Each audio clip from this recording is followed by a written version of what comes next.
Nessa terceira temporada, que eu tenho considerado uma das mais maduras aqui do Parentalidade Preta, eu estou consolidando o plano de dar continuidade a alguns projetos que eu montei ao longo das grades anuais. Como, entre outras demandas, eu elegi julho para ser o mês em que a gente foca enquanto comunidade para falar das masculinidades negras, eu vou dar prosseguimento à série Eu Te Amo, Homem Preto, cujos primeiros episódios vão estar linkados no post referente a esse episódio lá no parentalidadepreta.com e aqui na descrição desse episódio também. Vamos lá?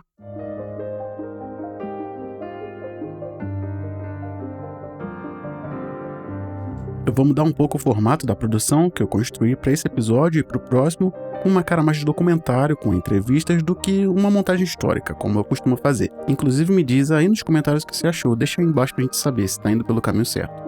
Anteriormente a gente falou sobre saúde mental e sobre conceito estético para masculinidade.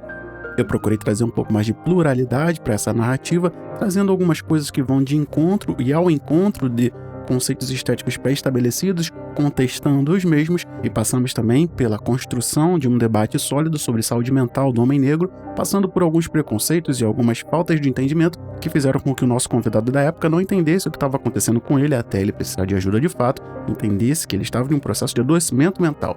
A gente falou bastante sobre isso. E hoje a gente vai entrar por outros lugares dessa construção de masculinidade, na qual a gente vai remontar alguns conceitos importantes para a socialização. Hoje, especificamente, nós vamos falar sobre os meninos que deram errado.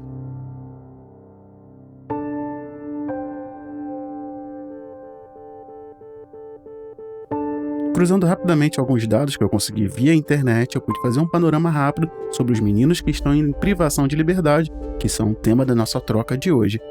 Essa informação vai ser basilar para que a gente possa falar de um ponto de partida muito importante, que é de quem trabalha com essas crianças. O Conselho Nacional de Justiça avaliou a situação de 5.544 adolescentes do sistema socioeducativo entre 2015 e 2019. Desses, um pouco mais de 1.300 retornaram pelo menos uma vez, o que representa 23,9%. Nos casos de processos já finalizados, a taxa de reiteração, ou seja, de volta pela mesma infração, foi de quase 14%. Atos infracionais análogos ao tráfico, roubo, furto e porte de armas aumentam as probabilidades do adolescente voltar para o socioeducativo. A questão da criminalidade e da privação de liberdade entre jovens negros no Brasil é complexa e multifacetada. Ela também é marcada por profundas desigualdades raciais. Eu vou trazer aqui alguns dados relevantes sobre o tema e problematizar alguns outros e tentar fomentar uma crítica embasada nas raízes dessas questões e te convidar para a gente pensar junto em alternativas. Mas a gente vai fazer isso olhando de dentro do sistema. Eu consegui aqui alguns dados do Ministério da Justiça de 2022 que diz que 56% da população carcerária brasileira é autodeclarada preta ou parda. E entre jovens de 18 a 29 anos, essa porcentagem sobe para 67%. Jovens negros são as principais vítimas de homicídio no Brasil. Segundo o IPEA, em 2020, a taxa de homicídio de jovens negros entre 15 e 29 anos foi de 43,1 por 100 mil habitantes, enquanto a taxa de jovens brancos do mesmo grupo foi de 11,8 para cada 100 mil habitantes. Outros estudos, cujas fontes você vai encontrar no site do Parentalidade Preta, que vai estar linkado aqui na descrição desse episódio, apontam que jovens negros são mais propensos a serem abordados pela polícia que jovens brancos, mesmo quando não estão em situação de flagrante delito. Uma pesquisa do Instituto Sou da Paz em 2017 revelou que 41% dos jovens negros do Rio já sofreram abordagens policiais consideradas abusivas. Esse é o panorama ao qual a juventude está exposta em relação à violência. Alguns fatores, como a pobreza, a falta de acesso à educação e serviços públicos de qualidade, a segregação espacial e discriminação racial, contribuem para a marginalização de jovens negros e os colocam em maior risco de se envolver com atividades criminosas.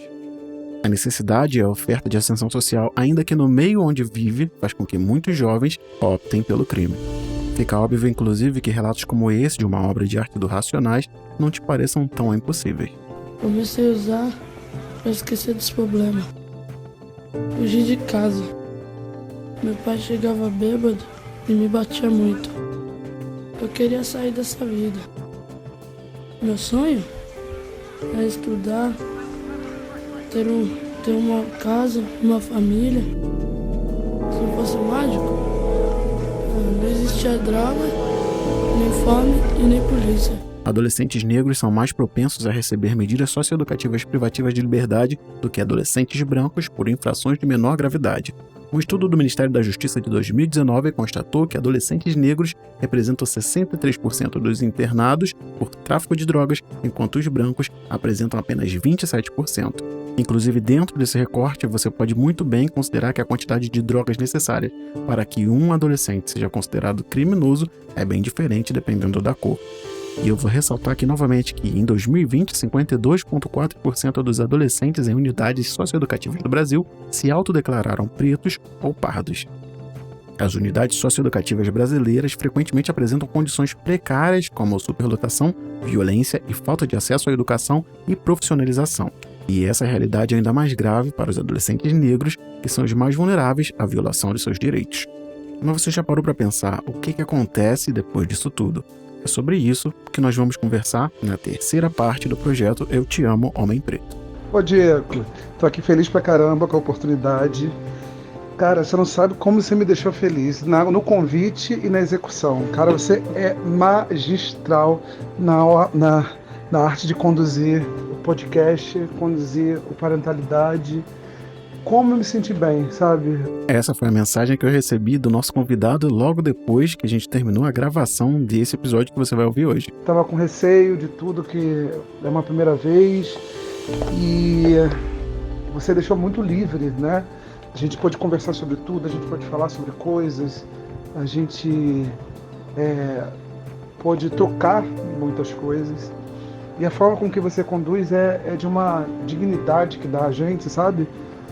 Para fala, para o olhar, né? Para construção. Cara, você está no lugar certo. Está no lugar certo. E vai longe, você pode crer, Parentalidade vai longe. E é óbvio que eu precisava dividir isso com você, que me acompanha aqui no Parentalidade Preta. E a gente vai fazer isso junto, vamos fazer junto. Obrigado mais uma vez. Tô assim, felicíssimo. Ganhei meu final de semana e tô levando você pra vida. Ganhei mais um amigo. Para ir para onde mais parentalidade tenha que chegar. E agora eu quero que você entenda qual é o lugar dele na construção desse episódio especificamente. Eu olho para trás e fico pensando assim, que a gente o tempo todo ficava dizendo que o nosso trabalho não era legal, era mediano, sabe? E aí eu olho para trás na minha construção e o meu grande retorno são dos usuários que passaram por mim. Esse é o Marcos Vinícius, que vai acompanhar a gente nesse terceiro episódio da série. Eu vejo o usuário que está hoje em situação de rua e há usuários que estão em faculdade, usuários que construíram suas famílias, e o retorno é sempre muito afetuoso, né? O afeto para mim é muito importante. E eles trazem esse afeto de um tempo onde eles puderam ser reconhecidos socialmente.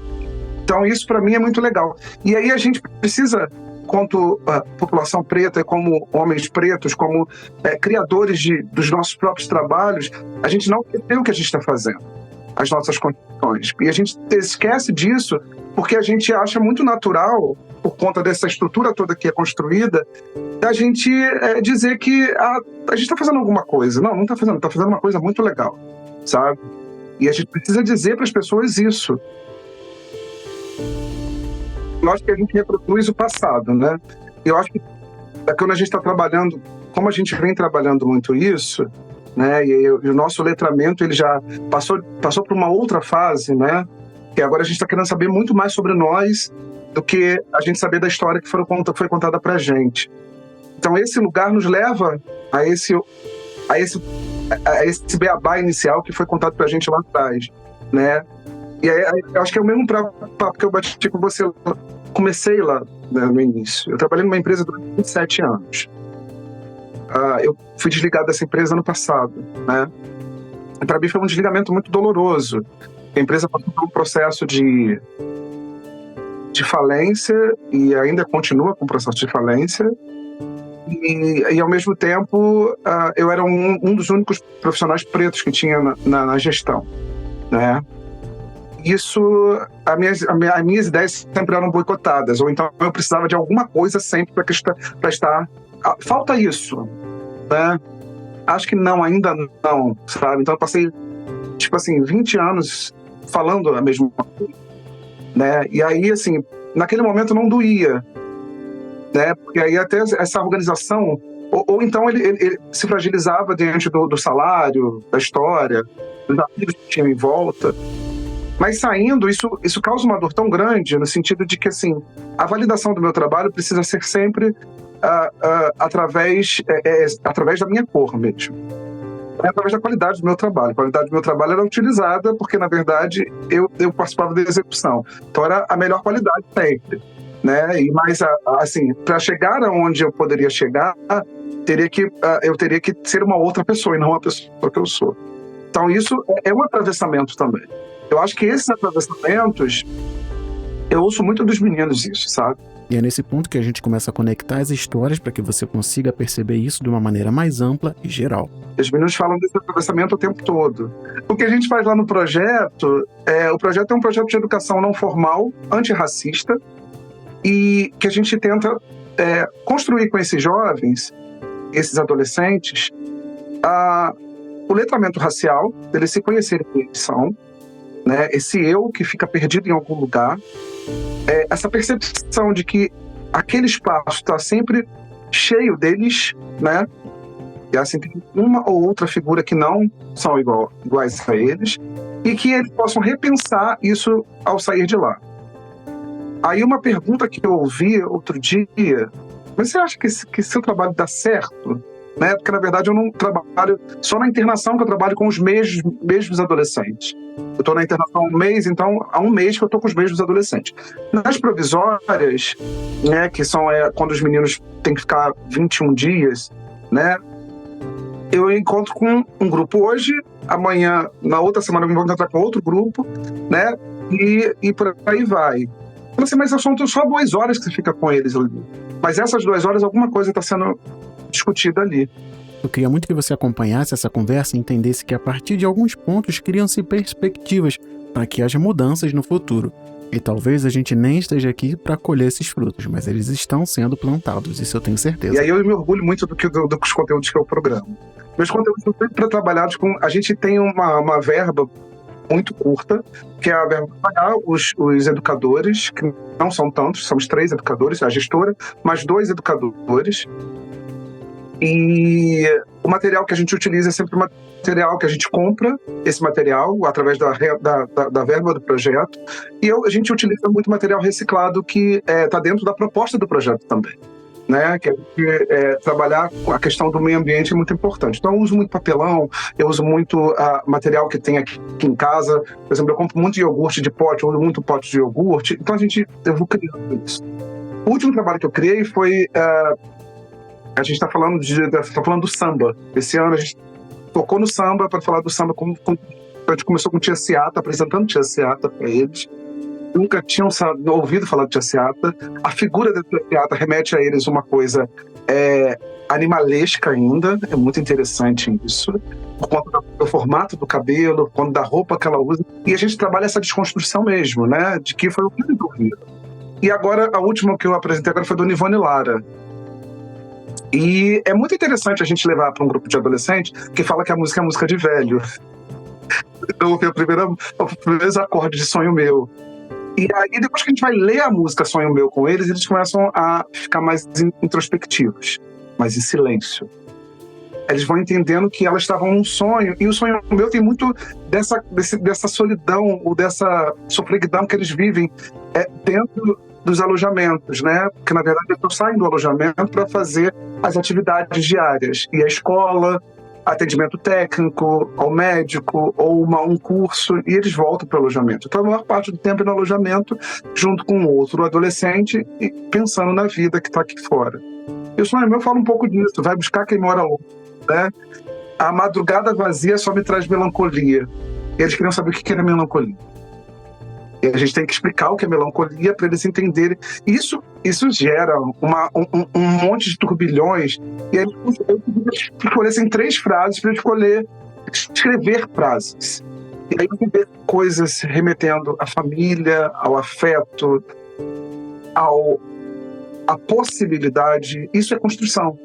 Que eles escreveram, eles construíram, eles pensaram, né? Eles trocaram entre eles, então isso é construção de alguma forma. para esse grupo, quando eu apresentei Carolina Maria de Jesus, esse aqui é um livro da Mostarda, eu comprei na Bienal, aí eu comprei em Braille. Eu falei, eu vou comprar um em Braille. Eu falei, eu não vou comprar um normal, vou comprar um em Braille. Quando eu cheguei com esse livro na sala de aula, eles ficaram encantados com o livro. Eles falaram, mas como é que eles leem isso aqui? Eu falei, isso aqui é uma forma de leitura. Aí pedi para eles fecharem os olhos para ver se eles sabiam fazer a leitura ou como é difícil a leitura, né? E eles não conseguiam adivinhar o rosto da Carolina Maria de Jesus. Então, isso é muito interessante. Você traz uma outra linguagem que quase eles não sabiam. Então, assim, é isso, é essa troca, sabe? São muito pequenas as coisas. A gente percebe que os meninos eles não tiveram acesso à primeira educação. Tem uma cena que sempre me bate. Porque eu fiz os primeiros anos infantis, para mim foi muito importante. Que não foi na escola regular. Foi numa senhora negra que tomava conta de crianças, que foi professora, mas ela não atuava no ensino municipal. Ela abriu tipo uma escola na casa dela, que ela cuidava das crianças e as crianças iam para a escola na parte da tarde. E meu avô construiu as mesas desse lugar. Meu avô era marceneiro. E lá a gente trabalhava muito com cola, corte, tesoura, e eles não têm acesso a isso. Uma coisa que me chama muito a atenção é quando eles botam o dedo na cola. Eles botam o dedo na cola e depois limpam a cola debaixo da mesa. Eles botam o dedo na cola e limpam a cola debaixo da mesa. Eles não conseguem ter o tato com a cola. E isso é uma quebra tão grande, sabe? Quando a gente vai fazer um trabalho simples de cortar, eles relembram de alguma coisa que eles fizeram, sabe? Então, assim, é muito importante que a gente proporciona para esse menino ou para esse adolescente que a escola é importante para ele. Mas que escola é essa? Né? Que é uma pergunta que a gente está fazendo o tempo todo. Que muitos deles abandonam a escola porque alguém disse para ele lá atrás que ele é uma merda, que ele não lê. É uma outra coisa que eles fazem sempre.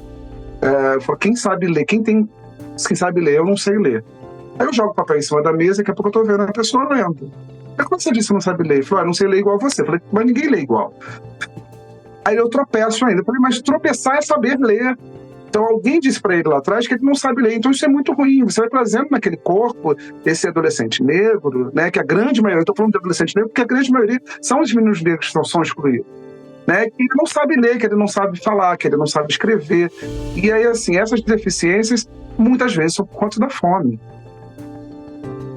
Isso é muito grave, a gente está falando de comida, né, dentro de casa. E isso é muito... acho que essa quebra que as pessoas não entendem, né? E não querem entender também, né? Ele está ali porque ele quer, na verdade, falta comida dentro de casa. Falta uma coisa muito importante para você sobreviver, para você ir para a escola. Exatamente. Imagina você criando um podcast que você não comeu o dia inteiro. É tudo caro. Então, assim, as pessoas não conseguem...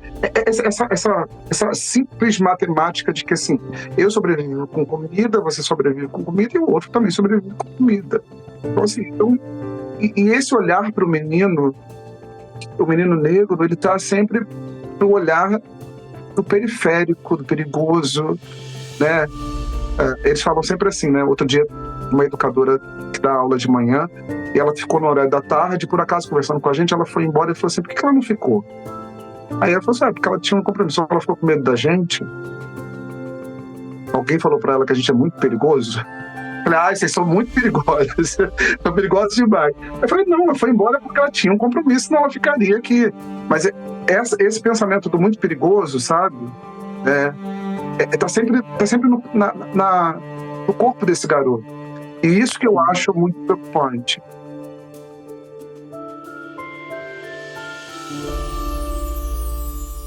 Por mais que seja batido para algumas pessoas, eu preciso remontar aqui um paradigma muito bem explorado por Frantz Fanon, um renomado psiquiatra martinicano aqui da diáspora na América Central.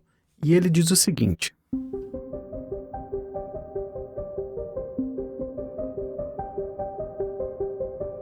a não valorização afetiva conduz sempre o abandônico a um sentimento de exclusão extremamente doloroso e obsessivo, de não ter um lugar próprio em parte alguma, de se sentir sobrando em qualquer lugar afetivamente falando.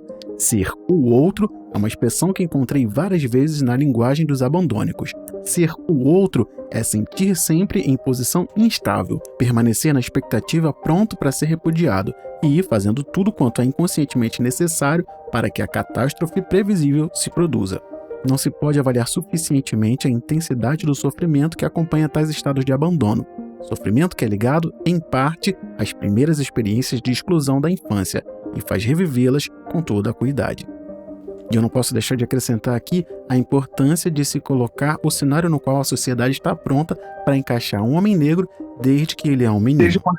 Exatamente. Eu lembro, tem uma frase que nunca saiu da minha cabeça. Logo no primeiro momento, eu sempre quis trabalhar com educação, que eu sempre achei uma coisa maravilhosa. Sabe, eu acho que foi esse meu primeiro lugar que eu me encontrei na educação. Foi o primeiro lugar que eu recebi aconchego, né? E assim, e aí quando eu chego na sala de aula, eu já chego alfabetizado. Eu fui para uma turma que eu já sabia me mover dentro da sala, eu já tinha, né? Por conta desse espaço que eu estudei lá no início. E depois, com o passar do tempo, eu falei, cara, a educação acho que é um lugar legal, né? E eu fui pensando sempre nisso. Aí, num momento da vida, eu falei em ser médico ortopedista, não sei porquê. Eu estava jogando, eu comecei a jogar handball, aí comecei a fazer esporte. Eu falei, médico ortopedista é legal. Aí uma pessoa falou pra mim, você vai ter que estudar muito. Eu falei, mais do que eu já estudo, ou igual ao outro? E eu acho que mas eu entendi naquela época que não era o lugar que me pertencia. Olha como é que isso é muito doido, Diego.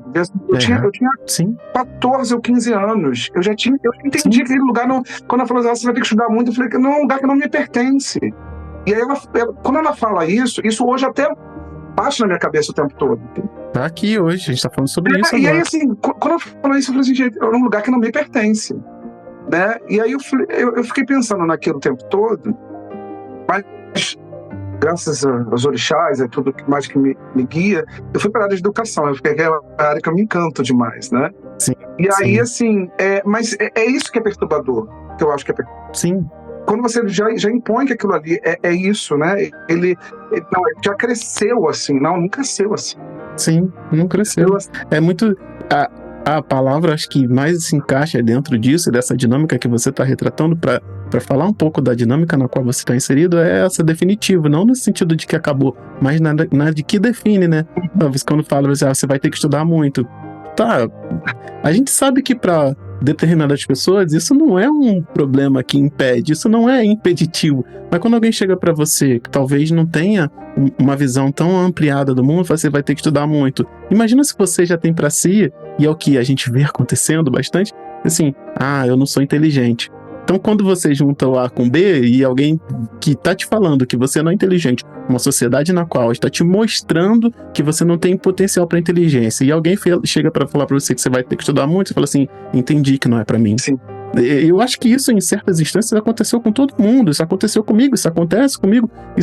A gente acaba se colocando nesses limites de, não, isso aí não é pra mim não, cara. Pô, isso aí não sei o quê. Então, eu acho que não tem nenhuma ponta solta no que a gente conversou até aqui agora, de verdade. Porque tudo se encaixa, vai pra frente e pra trás dessa construção, sabe?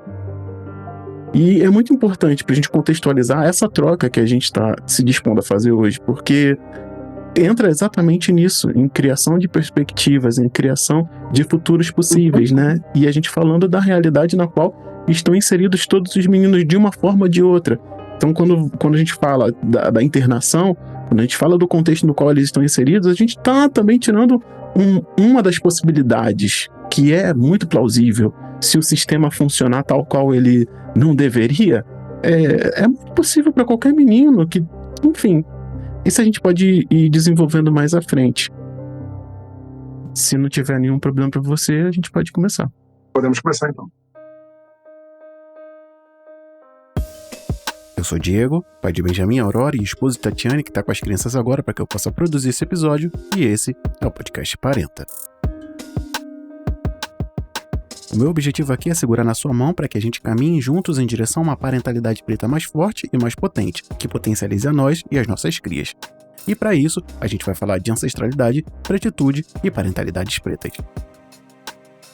Esse é um programa que faz parte de um universo ainda maior, que se completa e se expande em qualquer lugar onde você encontrar a menção parentalidade preta. Então, se você tiver qualquer dúvida aqui e queira levar para outros lugares, é só me procurar, eu estou sempre à disposição. E a minha troca de hoje é com o Marcos Vinícius.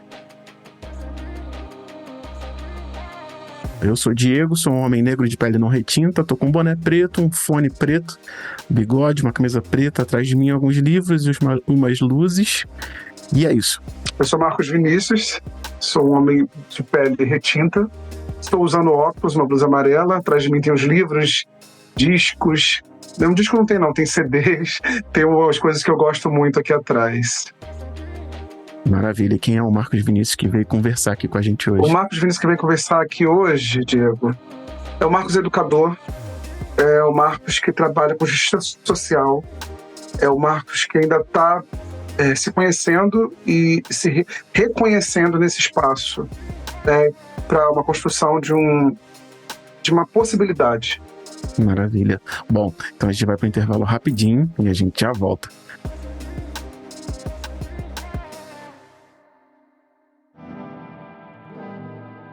A gente está aqui fazendo o que a gente melhor sabe, dialogar e abrir novas perspectivas para a parentalidade preta. E a essa altura do episódio, você sabe que eu venho aqui para falar da nossa campanha de financiamento coletivo que mantém todo esse universo funcionando com a constância e a qualidade que eu me esforço para entregar para você sempre e cada vez melhor. E eu vou falar um pouco sobre essa campanha para que você entenda como pode ajudar o Parentalidade Preta a continuar crescendo. Se as trocas que a gente faz aqui te beneficiam de alguma forma e se você acha que pode colaborar com a produção desse trabalho, mantendo ele independente e sem necessidade de buscar marcas para anunciar coisas com as quais a gente não tem nada a ver, considere apoiar a campanha de financiamento coletivo do Parentalidade Preta e o link é apoia.se/parenta, que eu deixei na descrição desse episódio. Nessa campanha você vai me ajudar a fazer com que tudo isso aconteça, inclusive a manter o grupo terapêutico de masculinidades pretas. Esse grupo fornece atendimento psicológico gratuito para homens negros com um psicólogo especializado nessa área e remunerado de maneira justa. Além de manter o Parentalidade Preta financeiramente independente, a campanha também ajuda a ajudar outras iniciativas, como o Maternagem Preta, da Sara Carolina, o Cozinha Sua História, da Nath Escolto, a Biblioteca Redual, do Marconi e da Kelly, a contribuição mensal que a gente manda para minha amiga Gabi, lá do Família Afroatípica, e o apoio para o meu amigo Flávio Braga, do Um Blog de Nada, para que ele possa continuar escrevendo livremente e ser remunerado por isso. E é claro que eu deixei todas essas iniciativas linkadas na descrição desse episódio, e eu vou te convidar para dar uma olhada lá, inclusive. Nós estamos em julho de 2023 e até esse momento a gente computa 73 pessoas apoiando o Parentalidade.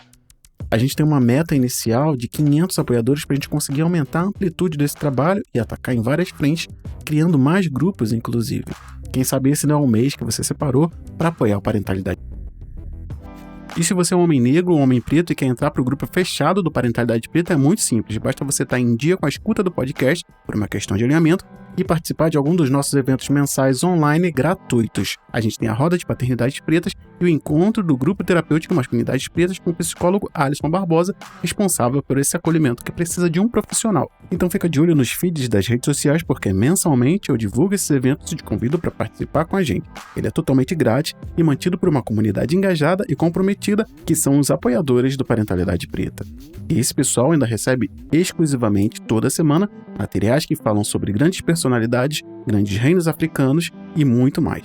Então, se você tinha dúvidas do que o valor de 2 bebidas por mês, quaisquer que sejam elas, pode fazer por muito mais outras pessoas, considere apoiar o Parentalidade Preta e fazer com que a gente amplie o número de grupos terapêuticos, faça com que a gente ajude mais projetos e faça com que a gente consiga fazer com que o Parentalidade Preta chegue mais longe, alcançando muito mais gente e fazendo com que a gente consiga transformar muitas perspectivas. E também fazer com que esse trabalho seja sustentável e eu possa manter pelo tempo que for necessário.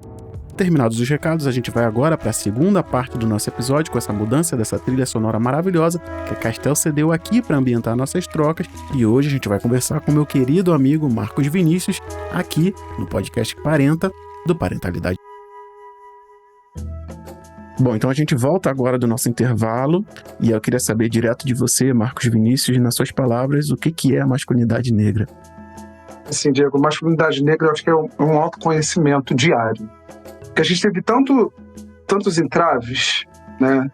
E aí eu tô falando de Marcos, um homem gay e preto e que se autoafirma o tempo todo no sentido de encontrar o seu espaço, né? Uhum. E aí é o saber escutar o eu, né? Quem é esse cara que está aqui dentro, né? Que tem todos esses atravessamentos, a questão da fragilidade, das possibilidades, ou se ver muito engessado, ou ser visto como essa pessoa que é sempre agressiva na sua fala, ou não consegue entender o que a sociedade está lhe dando.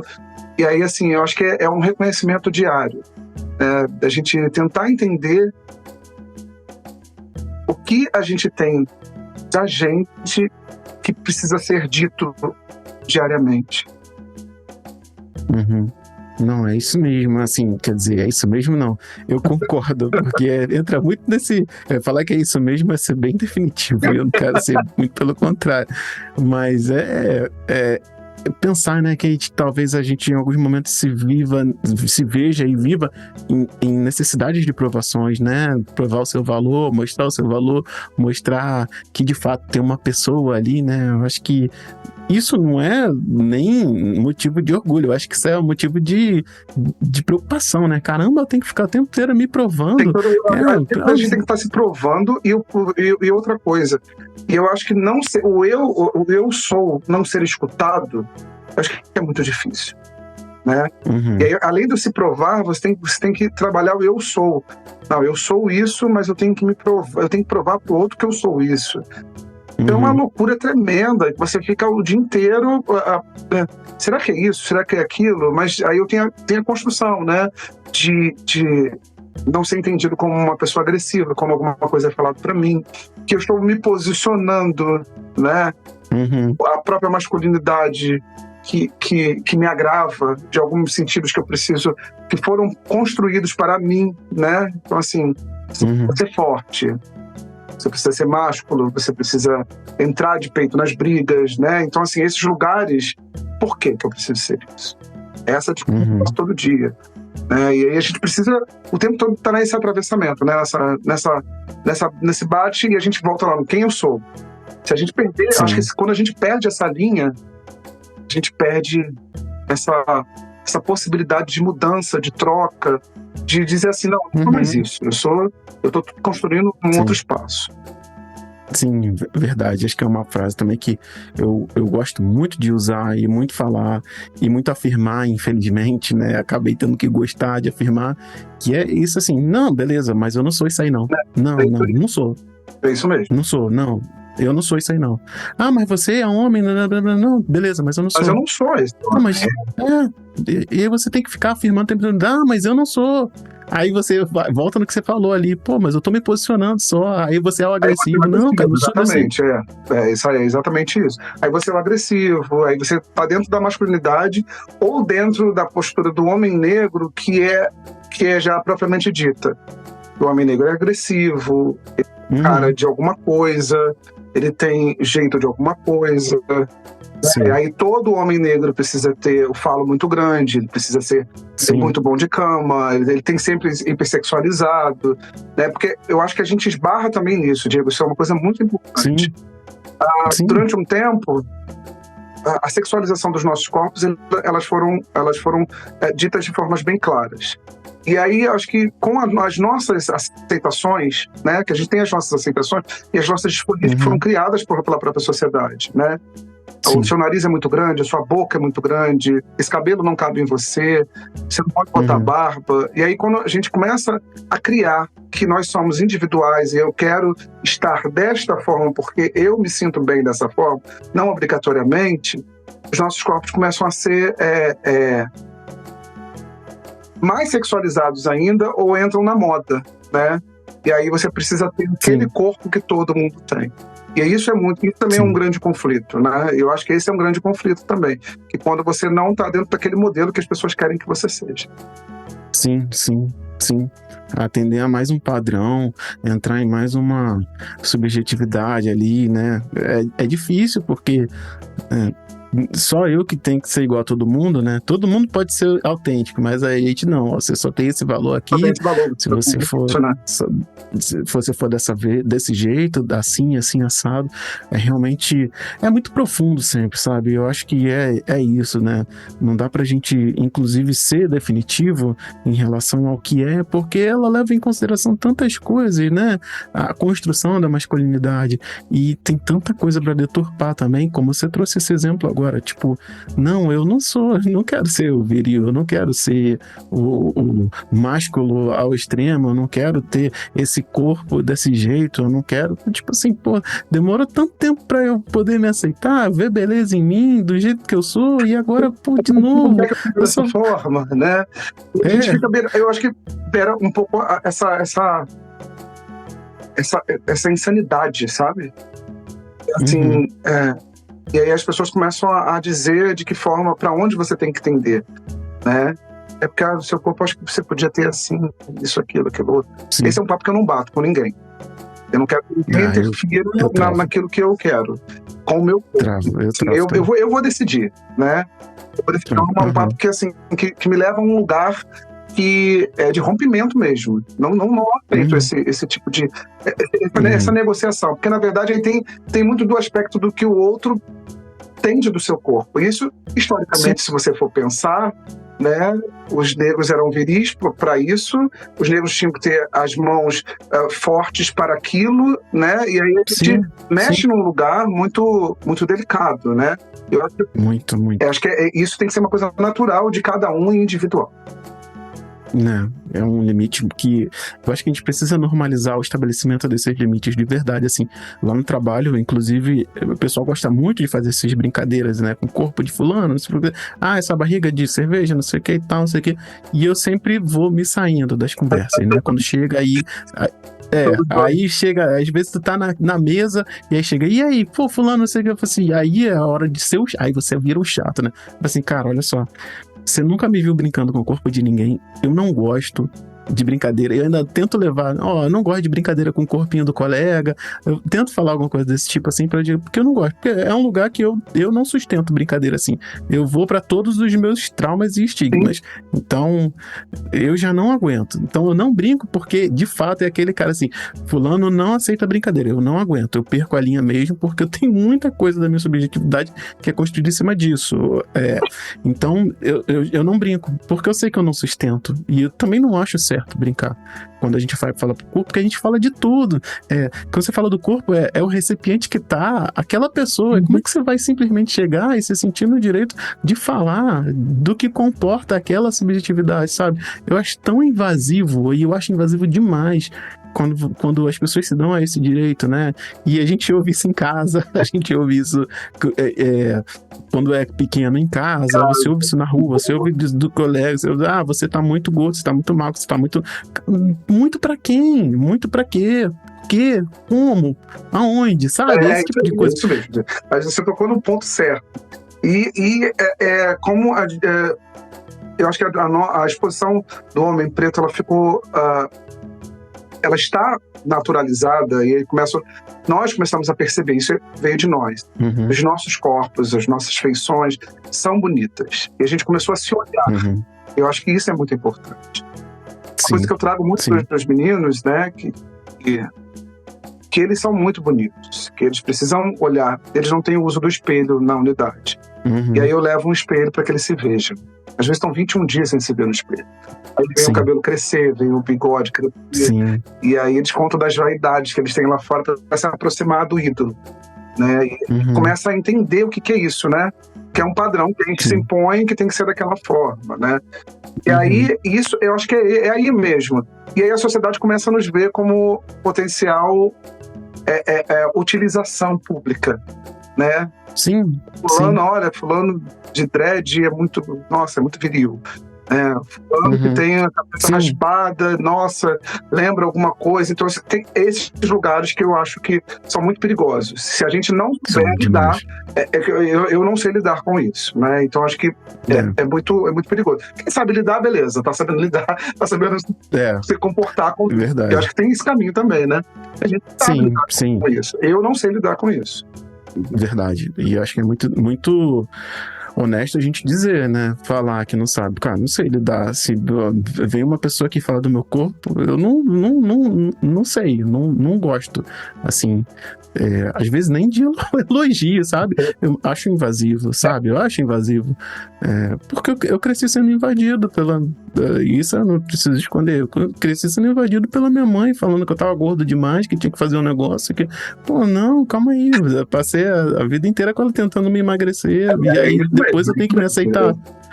Você tem que se aceitar. Cara, olha só, eu cresci aprendendo que eu não sou aceitável. Então, me aceitar não é uma parada tão... Ai, beleza, você é empoderado. Não sou. De verdade, não sou. Eu sou resultado disso aqui tudo. Meu corpo tem formato de calças que eram sempre mais apertadas e eu tenho que lidar com isso toda vez que eu me vejo. E é uma questão minha. Então, assim, falar do meu corpo assim, talvez só eu possa. Eu não dou direito a ninguém. Mas então... isso mexe em vários lugares, né? Pra quem tava esperando uma conversa de homens falando sobre masculinidade viril aqui, tá a gente se despindo igual cebola, né? Mas é isso. Mas é isso. Acho que você conseguiu captar. Fico feliz. Bom, então eu vou para a próxima pergunta, né? Eu queria saber de você, para a gente começar a construir isso aqui na nossa troca, né? Por mais que até agora a gente já tenha feito bastante coisa. Eu queria saber, na sua opinião, o que não pode deixar de ser dito sobre o conceito de masculinidade para o povo preto de uma maneira geral. E aí não recortando para meninos e meninas, homens, mulheres, enfim. Para o povo preto, levando sua raça em consideração. Precisa ser dito. Eu vou voltar na construção do eu, Diego. Sim, por favor. Voltar na construção do eu, porque eu acho que é fundamental que a gente reveja a nossa história que eu digo de histórias individuais, não estou dizendo da história grandona não, que é um grande problema, a gente quando vê ela vai ver um grande problema, mas as nossas histórias individuais, né, assim, lá puxar da avó, do avô, da mãe, do pai, e a gente fazer essa construção do eu sou. Acho que é muito importante. Eu só consegui chegar aonde eu cheguei com a sanidade que eu tenho hoje, que não é lá a grande coisa, mas para ter recorte, né? Porque assim, foi me negado muita coisa. Foi me negado paixões, foi me negado relacionamentos, foi me negado acessos, né? Por conta da minha cor. Ou que eu tinha, deveria ser isso. E aí, no momento, eu começo a descobrir que não, que eu posso...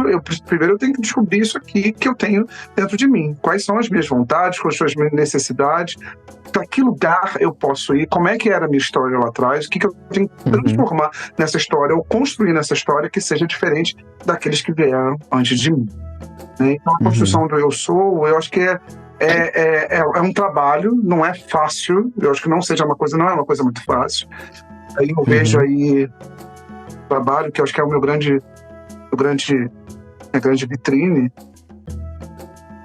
no sentido de olhar, né, de estar perto deles, que essa construção do eu ainda é uma coisa muito perturbadora.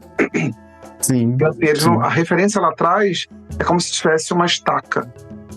Né? Sim. E aí, assim, eles não podem voltar atrás.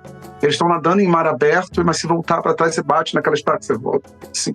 Né? Então, aqui, essa construção do eu sou é uma construção vagarosa, não estou dizendo para todo mundo que seja uma coisa... Né? A gente acabou de falar agora da masculinidade, dos acessos, da sexualidade, dos desejos, e isso a gente não pode faltar na gente. A gente, se olhar para nós, olhar para nossa história e falar assim, eu sou por quê? Né? Sim. E daí em diante a gente pegar uma reta, e não é fácil essa reta, mas é pegar a nossa reta. Sim, e de verdade, né? Porque a gente começa essa discussão falando sobre mudança de paradigmas e a gente precisa entender, né? Sem condescendência, mas com muita aceitação e, enfim, empatia, é que ninguém chega empoderado para essa conversa, não, né? Quem tá buscando essa conversa, no mínimo, chegou quebrado, né? E a gente pode pensar em diversas formas de estar quebrado. Até você trazendo pros meninos, assim, deu errado, né? De certa forma. Deu errado. Olha onde você tá. Você deu errado. Então, eu sou empoderado. Não, cara, você tá aqui no lugar de resgate. Talvez seja o seu fundo do poço. Como é que a gente vai falar? Eu sou. Então, nem vamos usar aquela outra falácia romântica. Você chegou no fundo do poço, agora pelo menos você não tem mais pra onde cair. Não, eu tô na merda, eu dei errado, sabe? É isso aí. E essa mola que impulsiona pra cima, às vezes, lá, pra eles, é Deus.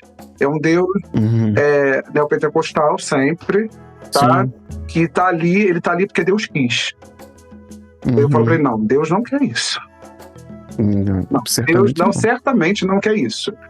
Deixe isso pra lá e vamos pensar que Deus, ele é uma outra coisa, né? Então essa coisa da mola que botam no fundo do poço para que a gente precisa subir é essa coisa, a mesma coisa que bota esse Deus que fala assim, às vezes Deus quer te guardar aqui dentro. Falei, tinha tanto lugar para Deus te guardar, que aí fala que Deus te guardou aqui, que essa tal mola que impulsiona no fundo do poço, porque isso tem muito dessa coisa da construção, né, cristã, às vezes errônea, né, porque o Testamento não diz nada disso, e a gente desconstrói muito. A Marilena, que é uma mulher cristã, eu sou um cara umbandista, e a gente trabalha muito bem isso dentro, e a gente fala para eles até o direito de não ter religião. Sim. Né, que é assim, essa coisa dessa mola que impulsiona, né, que você tá lá e a pessoa quer tratar de uma outra forma. Então, assim, voltando ao eu sou, eu acho que é muito importante. E a gente olhar para nossa história. Para nossa história, que eu digo, pai, mãe, caso não tenha, eu no caso, eu não tive a figura masculina, caso a mãe, as histórias que eu tive na minha família, quem era minha família, né? Quem são essas pessoas, que organização é essa, como é que chegou até aqui, né? Eu acho que isso é muito importante. Esse é um resgate importantíssimo para a gente ter essas afirmações que a gente constrói hoje, né? Para a gente rever algumas situações que nos implica. Tem muita coisa que nos implica e a gente não sabe que nos implica. Né? Então, assim, eu acho que é muito importante o eu sou. Mas eu sou de uma forma vagarosa, não estou falando de eu sou, eu sou, né? E estou desconstruído hoje. Não tá, né? Nesse patamar, tá no patamar de repensar mesmo, né? De repensar essas histórias. Não, verdade. Falar da existência, né? Eu sou porque eu tô aqui, tô vivo, existo. Eu sou isso aqui, vamos lá, né? Eu acho que é bem por aí mesmo. Porque a gente acaba lembrando, né? Por mais difícil que isso seja, dentro de todas essas construções, que a gente é um indivíduo também, né? Eu sou porque só eu faço isso aqui que eu faço, só que eu gosto disso aqui desse jeito, preciso ter isso aqui respeitado, preciso ter isso aqui levado em consideração, e isso me faz ser eu, né? Eu acho que o direito à individualidade dentro disso tudo, eu acho que é uma coisa que, principalmente para quem está em um sistema desse, né, coletivista, né, falando da internação, acho que também tem uma parte disso no resgate, né? Tem sim, Diego. A semana passada até aconteceu uma situação como essa turma da internação que eu estou trabalhando na alfabetização com eles, não é alfabetização, é um letramento em cima dessa alfabetização que eles já têm, né? E como o nosso trabalho é educação não formal, então eu vou trabalhar, por exemplo, a escrita com uma receita de bolo de chocolate. 3 xícaras de açúcar, 3 não sei quanto, que eu não sei fazer bolo, eu tô falando, tá? Isso aí eu já levei pronto pra eles. Aí eles leram essa receita, eu recortei, aí imprimi os ingredientes, figuras dos ingredientes, eles tiveram que montar a receita sem virar a receita, é uma forma de raciocínio, lembrar e escrever, a xícara é com X ou com CH, aquela coisa toda, e no final a gente contempla um bolo de chocolate mesmo. Fatia de bolo de chocolate com granulado, calda, cada um monta o seu. E aí, assim, a gente consegue visualizar e ter tato nisso. E aí teve um menino que falou assim, quando ele começou a fazer, eu falei pra ele, na cara, você é demais você tá fazendo hoje. E ele falou assim, aí eu falei, você é único. Ele falou assim, mas não tem ninguém igual a mim? Eu falei, não, igual a você não, deve ter alguém próximo de você, assim, faz umas coisas muito parecidas, mas igual a você é único. Ele falou, igual a você deve ter, né, que deve ter alguém que dá aula. Eu falei, não, igual a mim não tem. Igual a essa aula aqui que eu tô dando, ninguém vai fazer. Mas não tem ninguém. Não tem ninguém. Eu sou o único. Eu garanto que não tem. Isso é importante que falar pra ele, porque ele tá numa corrente, e corrente, especificamente corrente mesmo, quando são aprendizes que vão pra algema, né, eles estão numa corrente única. Então, assim, todo mundo ali é a mesma coisa. Não é a mesma coisa. Uma outra coisa que eu reforço também, nós reforçamos lá no projeto, é o nome. Como é que é seu nome? João? Não é João de quê? João Paulo da Silva Coutinho. É isso, é seu nome. Mas por que eu tenho que falar meu nome todo? Porque você é uma pessoa única, tem uma identidade aí nesse nome. Então, assim, esse sou eu, é isso, né? Porque às vezes a gente esquece o nosso nome, né? E aí a gente ouve tanta gente falar, né? Fulano tem um nome e sobrenome. E a gente não fala o nosso nome. Mas está muito da individualidade também, como a gente é colocado nas individualidades, né? Como a gente é colocado no mercado de trabalho. Sim. A gente não é individualizado no mercado de trabalho. Não, de fato não. É coletivizado o tempo todo, né? A gente entra num coletivo. Sim. A gente não entra no transporte, a gente entra num coletivo, que todo mundo tem que ser ali dentro, né? Eu pego o trem, pra ir, às vezes, pra ir pro trabalho. E aí, uma das coisas que me implica muito é quando o trabalhador está brigando com um trabalhador, quando tem que brigar com um concessionário que não oferece um trabalho, um serviço coerente. Então, assim, esse senso de identidade, ele é muito importante. Porque aí a sociedade como um todo, e pra gente muito mais pesado, vai nos colocando nesse coletivo. Coletivo no trabalho, você é o colaborador, né? Sim. Você é o colaborador, você é a parte da sua família, então você entra em vários coletivos, mas você não está em nenhum, na verdade. Você recebe o salário do bem, você que se vira lá com seus boletos. E aí tem a questão da masculinidade aí também nessa parada.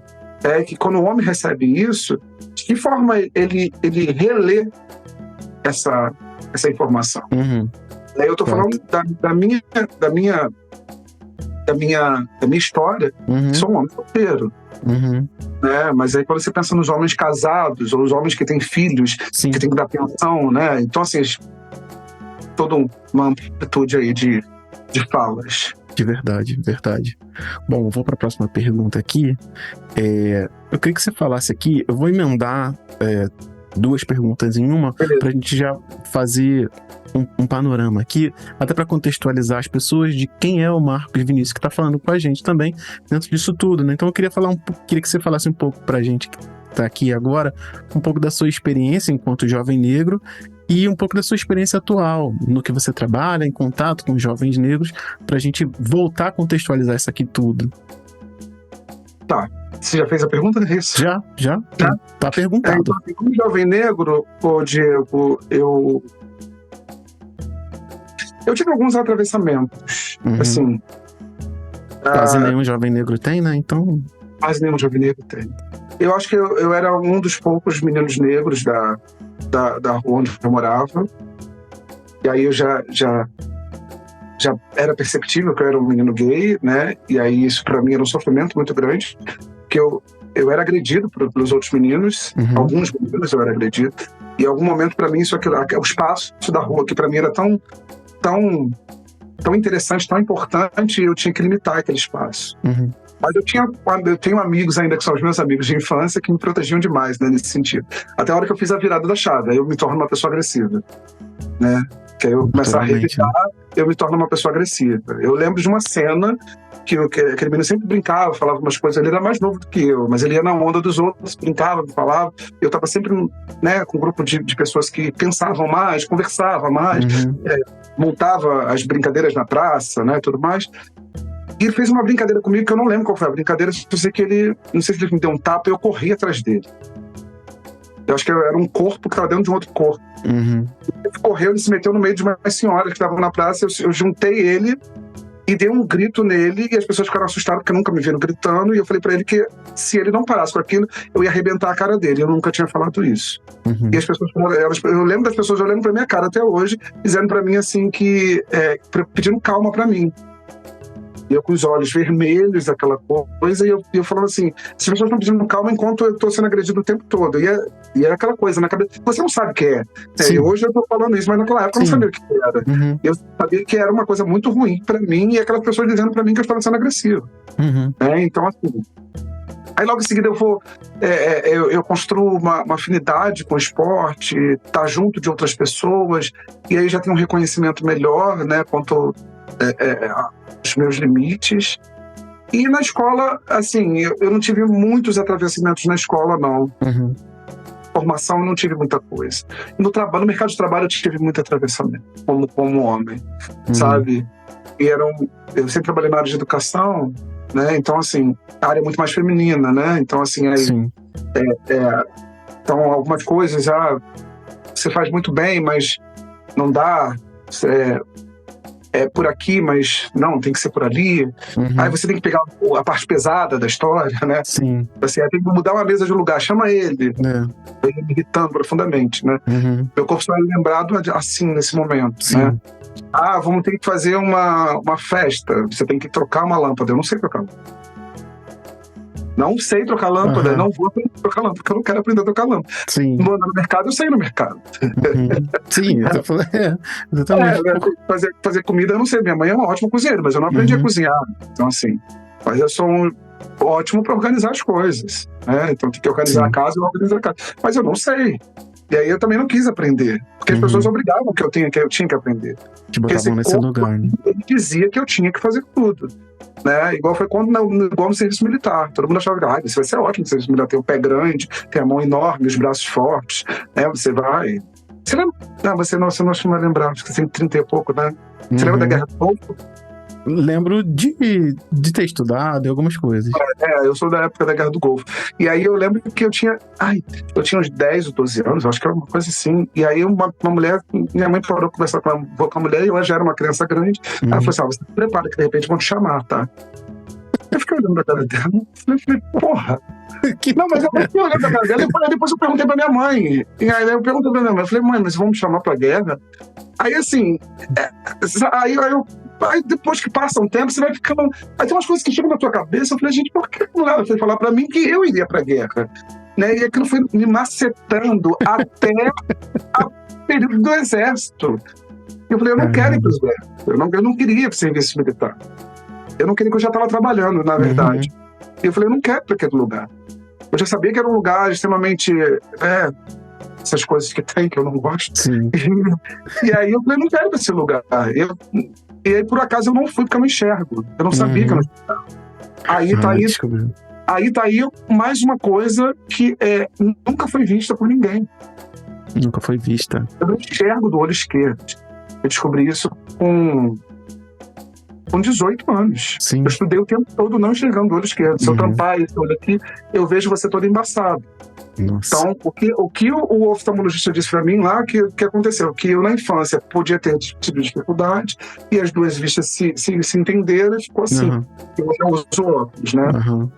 E aí, assim, são essas situações, né? Sim. Outro dia teve uma mesma situação dessa com um menino lá na sala de aula. Eu acho que ele toma uma medicação muito mais forte, que ele faz acompanhamento pelo CAPS, e ele tem uma mudança hormonal dele, física, de um adolescente, e a mama dele estava muito grande. E eu comecei a falar na sala de aula, nunca tinha visto ele. Na sala de aula, falando do contexto da sala de aula, ele falou assim, eu acho que você sabe muito, né? Não sei muito. Eu achei que ele estava falando do trabalho. Ele falou, não, mas você sabe tanta coisa que você já falou aqui agora. Aí ele levantou a blusa, botou o peito pra fora e falou assim, o que você acha que é isso aqui? Meu peito é muito grande. Aí ficou todo mundo olhando um pra cara do outro. Aí eu entendi que aquele menino não tinha ninguém pra falar isso. E é isso que eu tô falando, sabe? Então, assim, a gente... eu, adolescente, muitas vezes eu não tinha ninguém pra falar. Sim. Não tinha figura masculina. Minha mãe é uma mulher que cuidava de 2 filhos, mas trabalhava de dia. E aí eu me perdia nisso tudo. Sim. E aí eu não sei quem foi que me levou, eu só sei que eu fui. Sim. Eu sei que eu fui nessa história toda. E a segunda pergunta, que a gente botou 2 juntas, não sei se eu respondi. Respondeu. Era falar um pouco dessa experiência atual, mas a gente já tá tudo misturado. Atual, eu acho que é isso. Eu acho que é exatamente isso. É isso que eu prezo dentro de sala de aula. E prezo também para os outros meninos que estão ao meu entorno. Né? Porque a gente precisa falar da gente. Sim. Tem alguém que precisa escutar. Sim. E a gente ninguém quer escutar. E aí, quando o menino é negro, ele não tem problema, porque ele sabe pegar o ônibus sozinho, ele vem de bala no sinal, né? Ele é descolado, ele conversa com todo mundo. Não tem perigo com aquele garoto. Não. As pessoas naturalizam isso. Sim. E aquele garoto precisa fazer alguma coisa. Aí eu tô falando só desse, não. Eu tô falando do outro também, que vai pra escola sozinho. Né? E percebe que no período de 12, 13 anos de idade, ele tem uma cor diferente, que as pessoas separam ele por conta da cor, né? Então a nossa escuta e a escuta do profissional, principalmente o profissional de educação, ele precisa ser muito apurada para isso. Sim, né? sim, sim, de verdade. Acho que ela precisa ir além de simplesmente não ter preconceitos, né? Eu não tô falando nem de racismo, não. De não ter preconceitos. É entender que talvez haja essa necessidade de uma escuta um pouco mais empática, de fato, né? E eu até falo porque tem muitos profissionais que escutam a gente aqui, psicólogos, professores, professoras. Aí ele fala assim, cara, você vai ter que realmente fazer não uma escuta ativa, mas uma escuta propositiva mesmo, de procurar, assim, quais são as mazelas que eu vou encontrar quando alguém tiver que falar comigo, ou quando eu tiver que atender um menino negro. É óbvio que não é virar, e aí a gente precisa deixar isso muito claro aqui, não é virar a professora do Cris lá, a senhora Morello, não é, mas eu sei que você... Não, é tipo assim, se você está disposta a ouvir, prepare-se para escutar coisas que talvez você não saiba lidar e tenha também a decência de falar assim, pô, eu não sei o que fazer aqui, vou procurar. Sabe? Não tentar resolver, não, isso não é bem assim, nada a ver e tal, não sei o quê. Porque fatidicamente, corpos de meninos negros, eles são violentados desde sempre. E isso vem da escola já, e parece que é uma normalização, né? Vamos aprender aí a ser violentado, porque a sociedade está rolando nesse esquema aqui. Tá te dando isso aí. Aí logo no meu início, desculpa te interromper, eu ouvi uma coisa de um menino que eu falei assim, a gente precisa transformar esse momento aqui em outra coisa diferente. Eu não sei se eu estava muito imaturo, e aí ele falou assim, como é que se transforma? Aí foi esse silêncio que apareceu. Uhum. Aí eu falei para ele assim, não sei. E aí ele falou assim, pois é, professor, assim, na hora que eu vou sair daqui, eu vou estar mudado, mas será que lá fora vai estar mudado? Exatamente. Eu fiz isso pra mim, é exatamente isso. Uhum. Aí, quando eu te falo lá atrás que eles mudam todo o contexto, é isso mesmo. Uhum. E aí, quando ele disse isso pra mim, mudou uma chave em mim de que como é que eu vou trabalhar isso na próxima oficina pro outro garoto, não pra ele, porque ele não vai aparecer mais. Ele não volta. Que era provisória, então assim, ele não vai aparecer mais. Então, assim, é isso, é essa escuta que você tá falando. Eu não sei. Uhum. Mas é a escuta positiva, de que você vai escutar e você não vai levar para ele um aconselhamento. Eu tenho horror de aconselhamentos. Uhum. Alguém fala para mim assim, você é um exemplo. Não sou exemplo de nada. Não. Eu nem quero ser esse lugar de exemplo. Por favor, eu quero fazer minhas merdas. Deixa eu fazer merda aqui, tranquilo. Eu quero fazer minhas merdas, eu quero que ninguém me cobre isso depois. Sim. E aí, assim, a gente colocar para eles que a gente tá propenso a erro. Sim. A gente vai errar algumas vezes. Sim. Então a gente precisa dizer para esse menino que a gente não sabe, a gente precisa escutar. Uhum. E a gente não tá escutando. A gente não escuta nem o garoto que tá vendendo bala, a gente já fala que não quer. Né? Porque ele tá num lugar tão desprezível que é naturalizado por nós os corpos andando. Uhum. Né? Então ele tá vendendo bala, aí tá vendendo, não quero. Você já diz que não quer. Sim. E pra ele aquilo ali é tão agressivo, é tão depressivo. Aí ele fala, mas ele tá rindo, mas ele tá feliz, mas ele tá criando um mundo pra ele. Sim. Como o seu sobrinho, um amigo da tua filha, que você vai no aniversário de 8 anos, cria. E aí a gente olha esse corpo como um outro corpo. E isso pra mim é muito doido. Quando você não se preocupa. Não, verdade. E esse exemplo que você traz é bem isso, né? No final das contas, a gente deve olhar que é uma pessoa que está ali no meio daquilo tudo, criando um dispositivo para talvez aceitar a sua realidade, né? Você falou aí o exemplo do menino vendendo bala. Pô, não é sonho de ninguém vender bala, cara. E a gente não tá levando em consideração. Tô falando que é para sentar, conversar, parar, assim, não vai salvar o mundo, mas lembrar dentro de si que também tem uma pessoa ali, né? E a gente leva para todas as instâncias. A gente tá falando aqui de masculinidade negra. Eu não tô falando nem num recorte, tô usando aqui uma lente pra gente dizer, exponenciar todas as microviolações e as macroviolações que podem existir para um corpo masculino preto. E aí a gente fala assim, cara, beleza, né? O que eu quero dizer com essa minha fala aqui, para não ficar solta, de verdade, você perguntando pra quem tá ouvindo a gente, quebrando a quarta parede, de verdade, você escutou aquela pessoa ali, você enxergou, sabe? Você viu, você não foi assim, entendo, sei que. Não quero. Tipo assim, você não quer o quê? Você não sabe nem o que eu ia falar. Você acha que eu ia falar de quê? Você não quer o quê? Você não sabe nem o que eu tinha pra te oferecer enquanto troca, enquanto conversa, enquanto aprendizagem. Se eu vim aqui te perguntar se você queria falar, se você queria conversar. Então eu acho que é muito importante, né? Volta para aquilo que você falou, né? Na construção do eu. Pô, só tem, nessa troca aqui só tem você, né? Você não tá levando em consideração que tem uma outra pessoa ali. O que você tá criando dentro disso tudo? E aí, Marcos, assim, olhando para isso, né, dentro desse contexto, a gente está aqui inserido dentro de uma conversa bem densa e eu acho que é importante a gente criar essas conversas densas para que as pessoas não esqueçam que a gente está falando de coisas só para mostrar um story, um post, um negócio, está falando de gente que está guardadas as devidas proporções, ou então, com o perdão da palavra, a gente que tá botando a mão na merda mesmo para tentar fazer assim, pô, eu tô fazendo a minha parte, cara.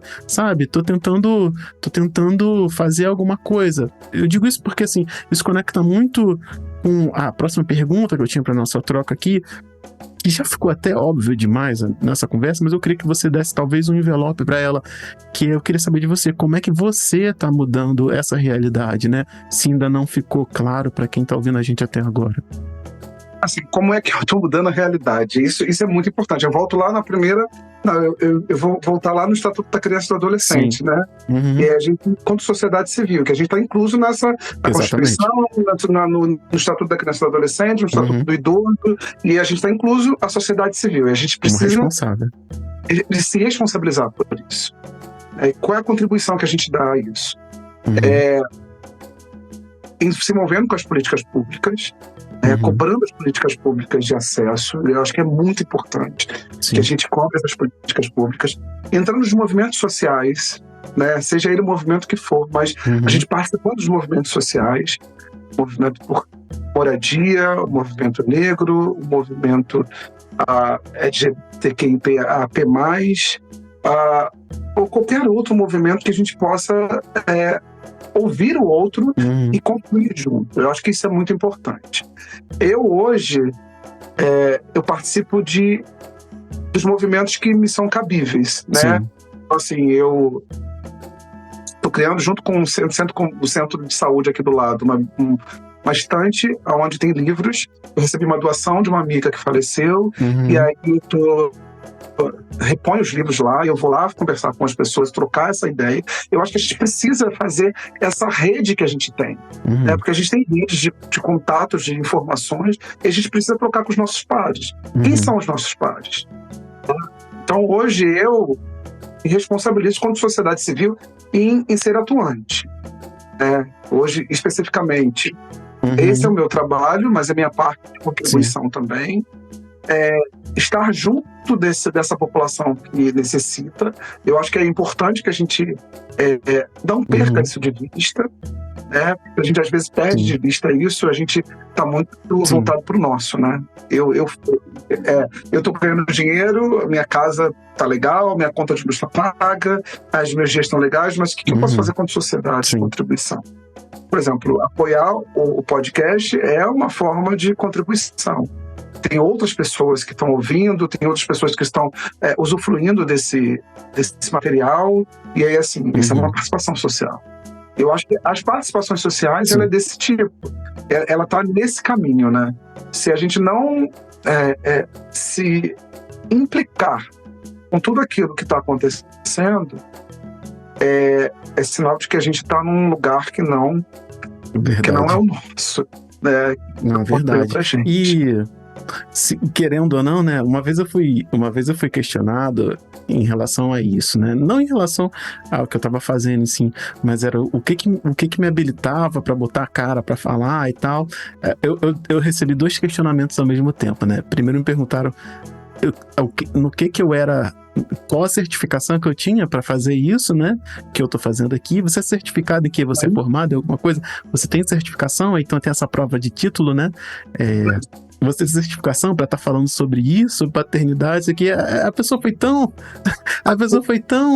tão básica, assim, e chegou a ser hilário, né? Aí eu falei assim, cara, beleza, você quer certificação? Eu tenho duas certidões de nascimento aqui com o meu nome como pai, então eu já sou duplamente certificado.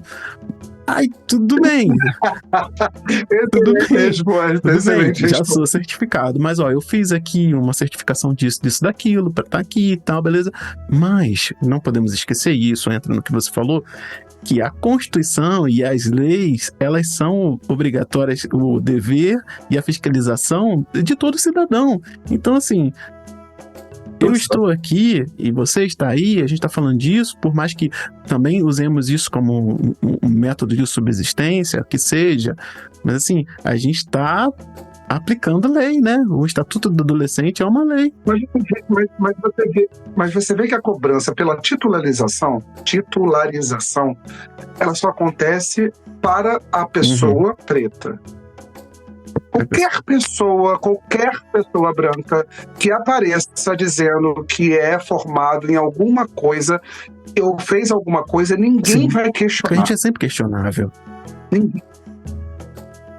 Outro dia eu estava vendo uma coisa, e aí eu questiono. Minha mãe, a gente conversa, minha mãe tem 87 anos, é uma pessoa muito lúcida. Trabalho infantil, né?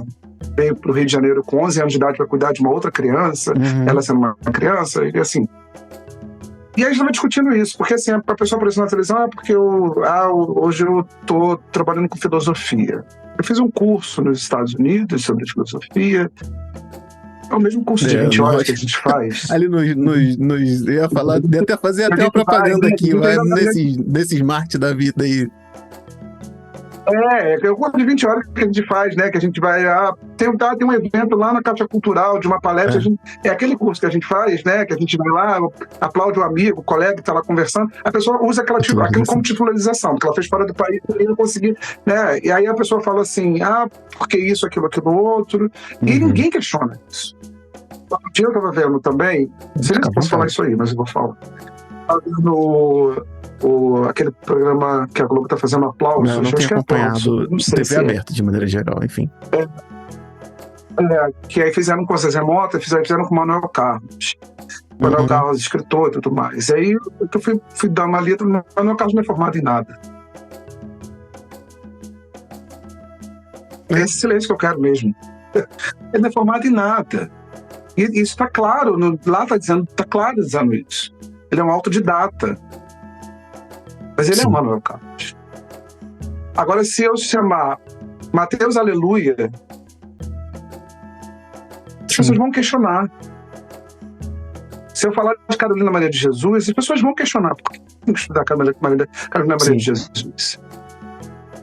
As pessoas vão fazer esse questionamento, mas aquilo que ela fazia não era poesia. Não era livro que ela escreveu, né? Sabe, é esse lugar que as pessoas querem colocar mesmo. E isso eu acho que é proposital. Isso, eu vejo um outro caminho que não seja proposital. Quando um cara vem a ter uma página, questionar algumas questões, que na verdade o que implica ele não é a sua titularização, né? No que implica ele, implica o que você está fornecendo de informação. E aí, outro dia eu postei sobre isso, né? Que a gente trabalha com informação, com educação libertadora, né? Que o outro se reconheça naquela liberdade e expanda aquela liberdade. E aí, assim, não tem como a gente trabalhar com opressão, né?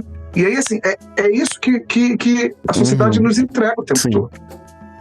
E vai entregando pra gente essa fórmula, né? Porque, assim, podcast, todo mundo tem um monte. Aí o podcast deu certo, e a pessoa, ela migra pra televisão de uma forma absurda, fazendo aquela mesma coisa que já fez. Aí porque a pessoa é branca, né? Aquilo tudo, de novo, sabe? Aquilo é a mesma coisa. E aí a gente fala assim, pede a titularização. Tentei. Hoje é aquilo. Quantos seguidores tem? O título é esse. Tem quantos seguidores? O título é esse. Difícil demais. Exatamente. Então, assim, eu acho que a gente precisa a nossa fala inicial, né? O que a gente faz é muito bom. O que a gente está construindo é muito bom. A gente está falando para pessoas que estão se conectando com a gente, estão se conectando com a história, e eu acho que tem que prosseguir, né? Às vezes cansa quando pessoa, mas eu acho que a gente não pode parar, porque na verdade o plano é sempre esse. O plano do escravocrata sempre foi esse, né? E aí a gente está ajudando eles a manter o plano. Não vamos entregar esse serviço de graça, não. Não vamos entregar esse serviço. É verdade. Exatamente. E é isso, né? Como eu estava falando, eu acho que é importante a gente remarcar, né? Até por conta do Estatuto da Criança e do Adolescente, né? Como você falou aí, da sociedade civil.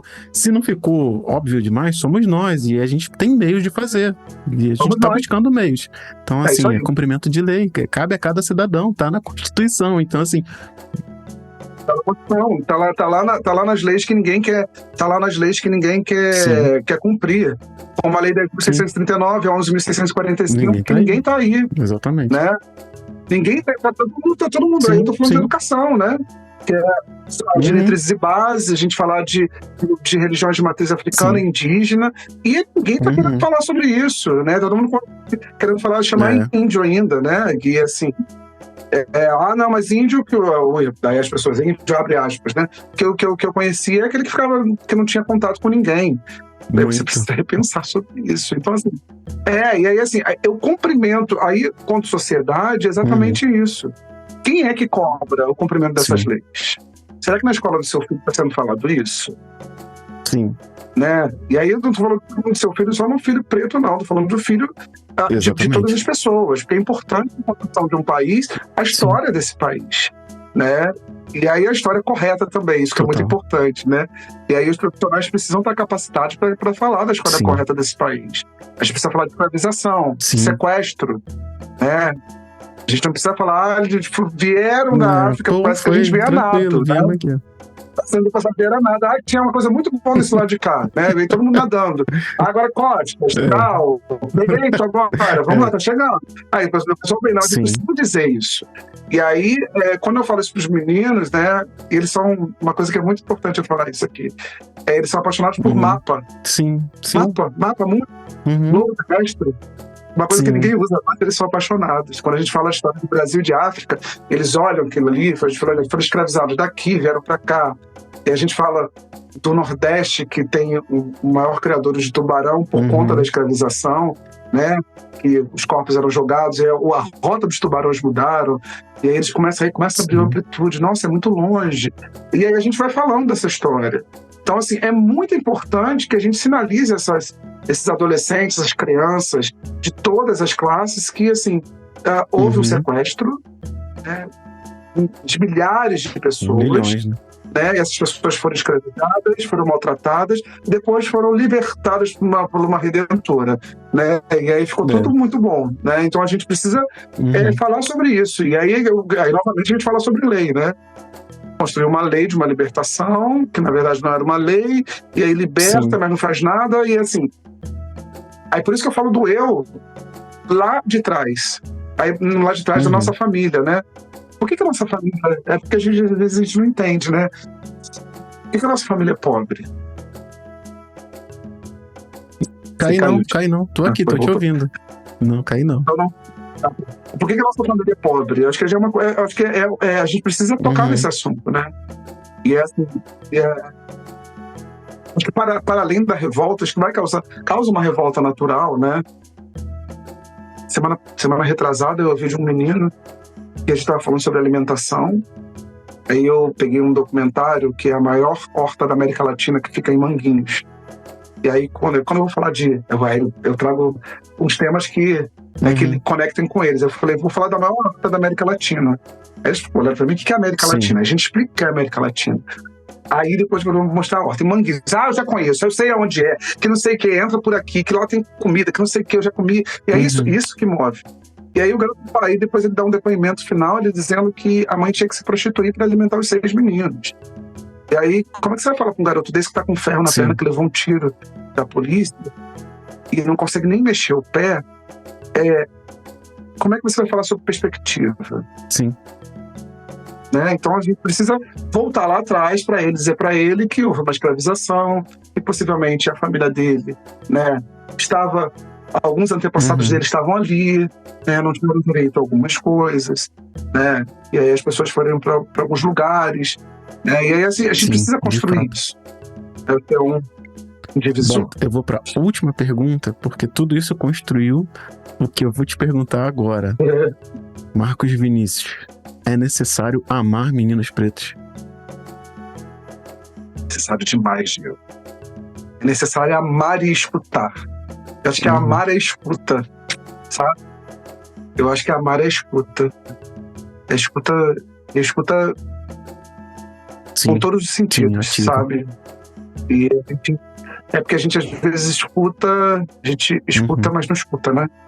E a gente escuta no olhar, a gente escuta no sentir, né? Porque às vezes a gente tá muito distante do outro e às vezes um toque, ela muda, configura uma outra coisa. E às vezes é o olhar, e de que forma você atravessa o olhar. Eu falo isso para criança, para o homem mais velho, né? Porque às vezes os nossos iguais, aí eu tô falando de homens mesmo, eu percebo isso nos lugares que eu vou, que os homens estão sempre muito desconfiados de tudo, né? E aí eu sempre procuro olhar para as pessoas. Eu sempre falo olhando para as pessoas. Eu tenho muito incômodo quando a pessoa não olha para mim. E aí isso é um sistema de segurança. E aí isso é amar. Isso é você chegar no restaurante, você sentar no restaurante, vem um garçom, possivelmente nordestino ou preto, você perguntar o nome do garçom. Ou você está num lugar que você pergunte o nome da pessoa. Isso é amar as pessoas. Aí você é dignizar. Eu acho que o amar é se tornar digno, sabe? Dos espaços que as pessoas estão. E é muito necessário, acho que é muito necessário. A gente fala muito do afeto, então acho que o afeto é muito importante. É foda. E o afeto é foda. Eu acho que é. O afeto é foda. Mas é isso mesmo. O afeto é foda. É isso mesmo. Eu vou levar pra mim. Pode crer. Bom, eu vou chamar um intervalo aqui e a gente já volta. Eu preciso te lembrar que o podcast Parentalidade Preta vai muito além desse episódio e eu quero te convidar para explorar esse universo com outros programas, cada um oferecendo discussões enriquecedoras sobre a parentalidade com foco nas nossas narrativas. Você sabia que a gente tem diversos outros programas? Por exemplo, aqui no Parenta a gente aborda temas essenciais para a criação de crianças pretas, empoderando pais e a comunidade para uma criação mais sustentável. Eu queria te convidar para conhecer o Resenha também, que é um espaço descontraído que simula uma mesa de bar virtual, onde a gente compartilha nossas vivências e dúvidas sobre a paternidade. É um programa muito bacana entre amigos, aqueles que fazem parte desse universo, que eu convidei lá no primeiro bloco, fazendo com que a gente sente, converse, fale sobre a criação, as dores e delícias, as raivas, os perrengues e as maravilhas de se ter filhos sendo um homem preto. E por falar em masculinidade preta, também a gente tem um mergulho onde aprofundo algumas reflexões sobre masculinidades pretas aplicadas às paternidades. A gente discute com reflexões as experiências de homens negros a partir de algumas demandas que vêm das redes sociais, onde eu tento ali comentar e fazer uma construção pautada nos estudos e nas construções afetas às masculinidades negras. E eu não poderia deixar de mencionar aqui um especial em comemoração ao centenário do doutor e professor Sheikh Anta Diop, o Diop, Estrelas Negras no Céu do Egito. Nesse especial a gente vai desvendar os segredos por trás do apagamento histórico africano antigo, explorando as profundezas da vida de Sheikh Anta Diop e questionando as noções convencionais, provocando reflexões sobre a identidade, história e o legado africano.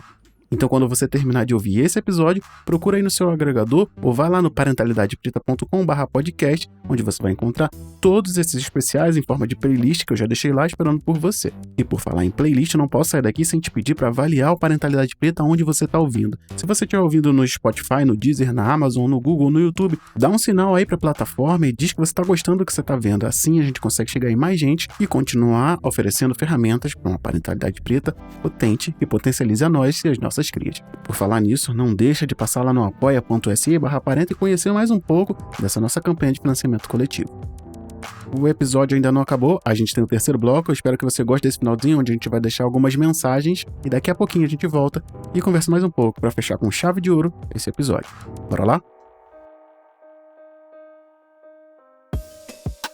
Bom, então a gente volta agora do nosso segundo intervalo e eu queria que você deixasse aqui pra gente, né, 2 conselhos, né? Primeiro, que conselho que você dá para pais e mães que estão criando crianças pretas e depois para quem tá criando meninos pretos. Então, voltando pro primeiro, pais e mães que estão criando crianças pretas. Que conselho que você dá, Marcos Vinícius? Crianças pretas, eu acho que precisam de escuta. Toda hora, para as mínimas coisas, como para as grandes coisas. A escuta é uma coisa fundamental. Eu falo isso porque eu tive escuta o tempo todo. Das perguntas mais bobas, das perguntas mais complicadas. E aí eu acho que resolve 50% dos problemas. Quando você tem a escuta, você fala assim, tem alguém que me responde algumas coisas. Ou que não responde, tipo, minha mãe, algumas coisas, ela falava assim, não vou te falar isso agora não, depois a gente fala. Mas era legal, sabe? Então, a escuta é uma coisa muito interessante. E esse cuidado no olhar. Porque eu me tornei a minha mãe agora, né? É muito interessante isso. Eu olhar, ele bate em umas coisas assim na rua de cuidado mesmo, né? E ver algumas coisas e estar atento. Minha mãe é muito atenta a isso, né? Tem algum amigo que vem aqui em casa, alguma amiga, ela fala assim, Marcos, fulano, sei que lá. Então, você tem um olhar que fala assim, cara, sabe? Então, assim, é isso, esse olhar, né? De não olhar cerceador, mas o olhar de estar enxergando. De saber assim, eu tô aqui, tá? Tô aqui, sabe? Quando precisar, eu tô aqui, eu tô ligado na história. E a escuta, eu acho que a escuta se sentir enxergado realmente é muito bom. Né? Se sentir enxergado é muito bom, né?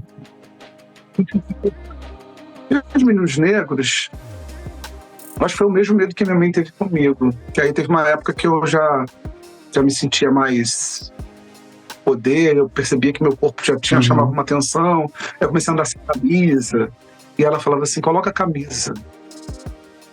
Que eu andava muito, eu me lembro de eu morando gente dentro, ia até o Meia pra pegar ônibus pra ir pra praia, e ela falava, coloca a camisa. Eu falava, pô, todo mundo anda sem camisa. E foi na época que o meu corpo, eu já tava uma aceitação legal, e ela falava, coloca a camisa. Eu falava que aquilo, logo agora, né? Logo agora, né? Isso foi uma coisa que me pegou. E foi umas 3 ou 4 vezes que eu saía com a camisa no ombro e ia andando, sabe? Eu sempre ouvi muita música. Walkman. Tipo Walkman. E aí essa coisa, né, desse cuidado extremo, né, da camisa, da identidade, e esse cuidado que beira um pouco pros pais a sanidade, quase, e o buraco que surge, e para nós um medo terrível. Né, de atravessar com a polícia primeiro, né? Agora de ser confundido, que é outra coisa, de não ser validada a sua fala. Por isso que eu pais que cuidam de meninos negros, eu acho que eu vou voltar na primeira também, eu acho que esse olhar de escuta, é um lugar, mas é um olhar e essa escuta também, que aí ele vai conseguir entender que caminho é esse, para onde eu vou, né? Porque para nós também é muito cansativo, né? Porque o menino não sabe, porque logo agora que eu tô, né? Agora que eu tô me aceitando meu corpo, vou ter que botar a cabeça. Pô, mas meu amigo leva identidade pra rua. Sim. Isso eu ouvia. Quando eu trabalhava com jovem aprendiz, eu ouvia toda hora isso dos meninos. Falava, mas ninguém traz identidade, professor. A grande maioria era branco. Os meninos que eu falava para eles a identidade, né? Que às vezes eles tinham que trocar cartão de passagem. Eu falava, cara, faz identidade. Aí eu falei, você tem que andar com identidade, você tá saindo na rua. Então, assim, para eles era cômodo isso, né? Para os outros não andavam, porque eu tenho que andar. E aí vai lidar com essas questões. Eu acho que essa escuta também é um lugar. Né? E esse olhar de o que está se tornando esse menino, né? Não se tornando no sentido de tem que ser um grande homem, não. Se tornando no sentido de caminhos, né? De amizades, de possibilidades, né? De despertar, que é importante isso. E a gente conversar sobre isso, né? E eu acho que foi aí que eu entendi Aí a gente começa a entender, a gente vai entender um pouco os nossos pais, né? Vai entender isso, né? Era aquele lugar, né? E hoje, eu acho que hoje a gente tem muito mais. Antigamente eu tô antigamente como se fosse... anteriormente tinha a questão era embaixo da polícia. Hoje está trabalhando uma outra questão, que é o reconhecimento facial, né? Esse reconhecimento por foto, né? Então, assim, é uma outra delicadeza que você precisa ter. De fato. Bom, acho que a gente conseguiu entregar bastante nessa troca, né? É óbvio que aqui a gente abriu algumas janelas que com certeza a gente vai voltar algum dia para fechar, e eu espero. Queria te agradecer por ter entregue o seu tempo, né, e um pouco da sua história pra gente que tá conversando aqui, pra quem tá ouvindo a gente. A gente chega agora na despedida. Queria saber se você quer deixar mais alguma mensagem pra quem tá ouvindo a gente agora, de maneira geral, alguma coisa que talvez você não tenha dito, tenha trazido pra falar, ou coisas que você queira aglutinar dessa conversa. Então, fica à vontade. Assim, Diego, o que eu trago, assim, pra gente reforçar é que a gente se reconheça no outro também.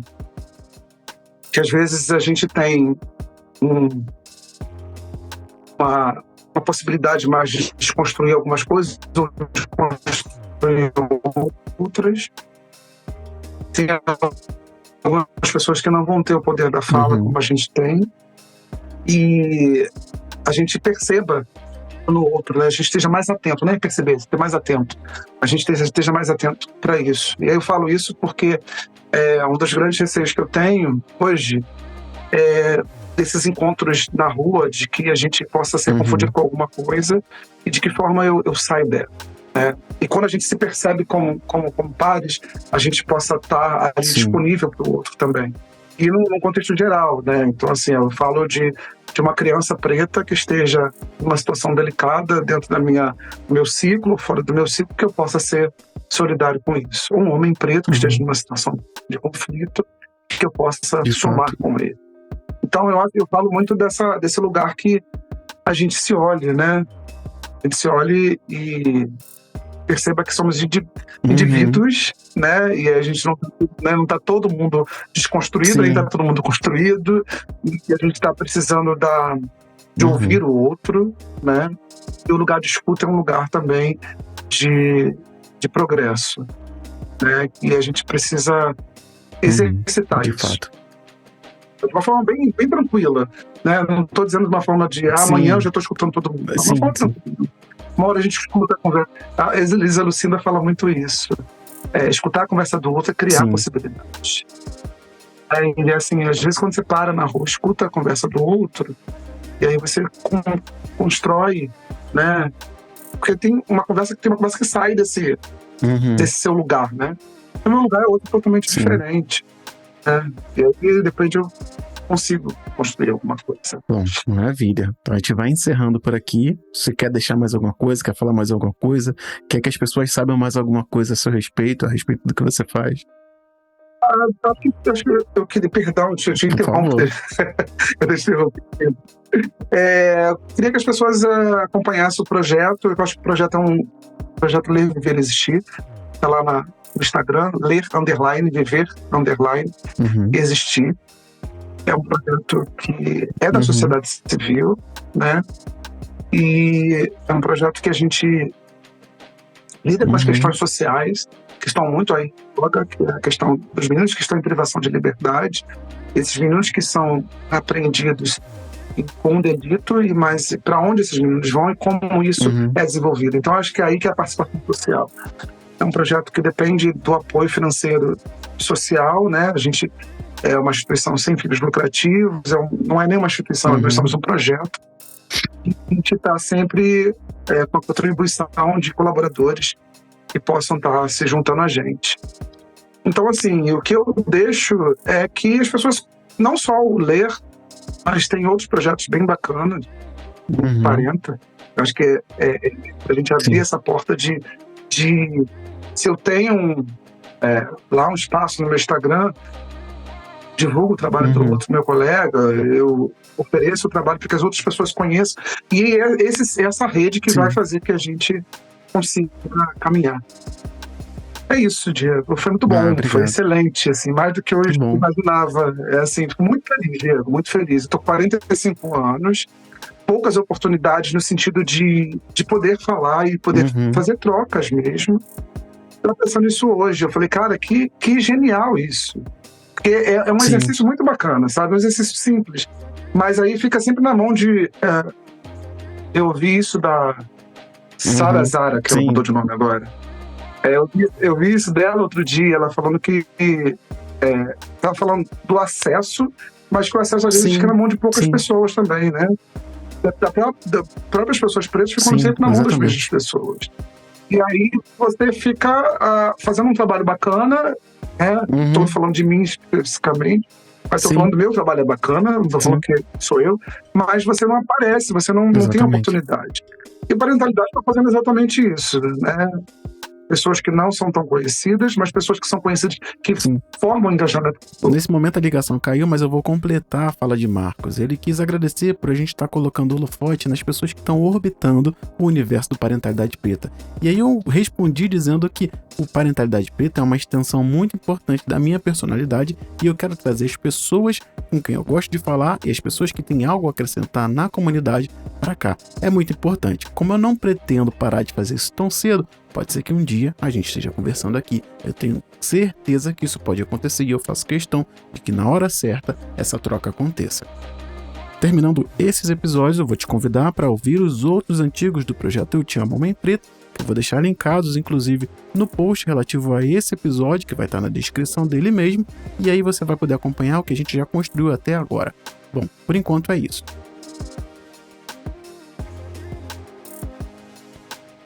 Muito obrigado a você por ter acompanhado esse episódio até o final. Eu espero que você tenha gostado dessa troca e com certeza ela foi muito importante aqui na construção do Parentalidade Preta e no que ele se propõe. E se você tiver qualquer coisa a respeito dela ou alguma coisa que você queira conversar, já sabe, pode me procurar no @Parentalidade Preta. Para que esse episódio acontecesse, muita coisa teve que ser planejada. O planejamento, o conceito, o formato, o roteiro e a preparação técnica com os equipamentos, a gravação, com a apresentação e a entrevista, a técnica de som e a produção, a edição de áudio e a produção, a pós-produção, a mixagem e a masterização, a verificação de qualidade, a publicação, a criação de metadados, o design gráfico e o piloto de distribuição, o marketing e a promoção de conteúdo, as mídias sociais, as parcerias e colaborações, o engajamento com a audiência com feedbacks, a análise de dados e os relatórios ficam por minha conta. Isso tudo continua acontecendo porque eu conto com uma comunidade engajada que me apoia financeiramente para fazer com que tudo isso valha a pena. E nada disso seria possível se minha esposa Tatiana não tivesse incentivado e segurado a onda com as crianças para que eu pudesse produzir esse episódio. Eu sou Diego e esse foi o Parenta, mais um podcast aqui do Parentalidade Preta. A gente se vê no próximo. Eu estive agora sexta-feira hoje, quarta-feira, num encontro com amigos que eu conheci há 15 anos atrás, num curso de diversidade sexual na escola. Era 2008 e isso não se falava muito de diversidade sexual. E a gente fez um curso de extensão e a gente se tornou amigos, criou um grupo de trabalho e aí ficou amizade, Sim, no geral. sim. Mas todo mundo trabalha na mesma área. A gente estava conversando sobre isso e a grande maioria das pessoas são brancas. Era um clube na zona sul do Rio de Janeiro, né, que era no Botafogo. E aí, quando eu chego lá no clube, né, a primeira... Eu não sei se você tem esses atravessamentos também. Eu já vou preparado para tudo, eu já saio preparado, né? Os olhares, quando eu entro no ônibus sozinho, né? Como ninguém senta do meu lado no ônibus. E aí, quando eu entrei no clube, tinha uma lista de nomes, que ela falou para mim, Marcos, tem uma lista de nomes na entrada. E a primeira coisa que eu falei é boa noite, tem uma festa aí, eu vou entrar na festa, papapá.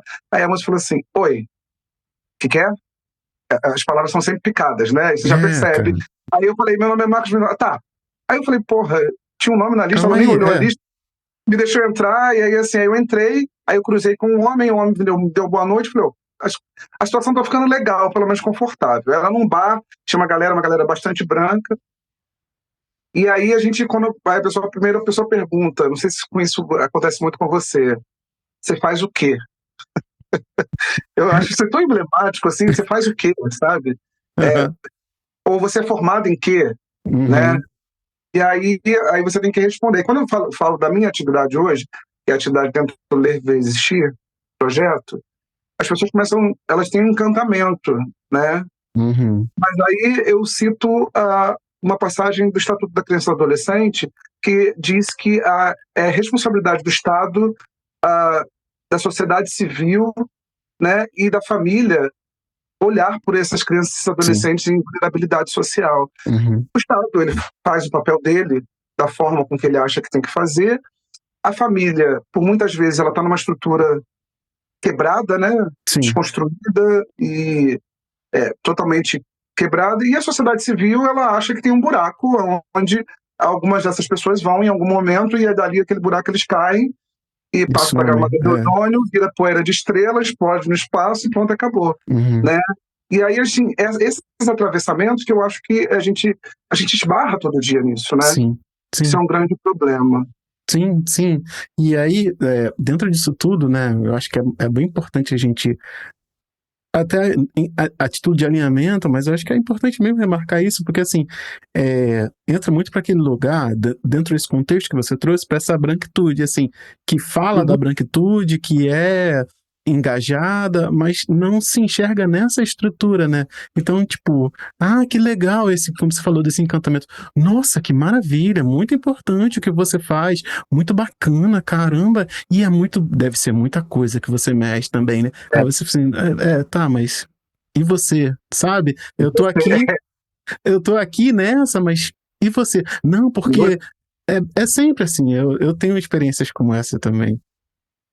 E eu acho que você tem a mesma situação que tem o projeto, né, do apoio financeiro, né? Uhum. Que é muito difícil o apoio financeiro quando a gente fala de um trabalho, principalmente que ele está voltado para um tema com ninguém quer tocar, né? Então, no caso, o seu podcast, o Parentalidade, ele toca na questão da negritude, da racialidade, e ninguém quer falar disso, porque falar disso é mexer num vespeiro muito grande no sentido da branquitude que não quer se ver ali como opressora, né? Uhum. E quando a gente fala do projeto, é muito interessante isso, do Ler, Ver, Existir, as pessoas, no nível de doação financeira também diminui. Quando você fala que é um jovem que está em situação de vulnerabilidade social ou está em privação de liberdade. Uhum. E quando você fala num evento como esse, ou num encontro, você pode ser um doador do projeto, você não precisa necessariamente você estar lá, mas você pode doar financeiramente para o projeto e contribuir para que isso tudo aconteça. Né? Você fala, legal. Beleza. Legal. Que legal, beleza. Pô, legal, é. Legal, legal. Não, e acho que é interessante porque você fala assim, eu tô nesse evento aqui meio que para fazer esse lobby. Então, aqui não é que legal tá, como eu posso ajudar? É bem disso, sabe?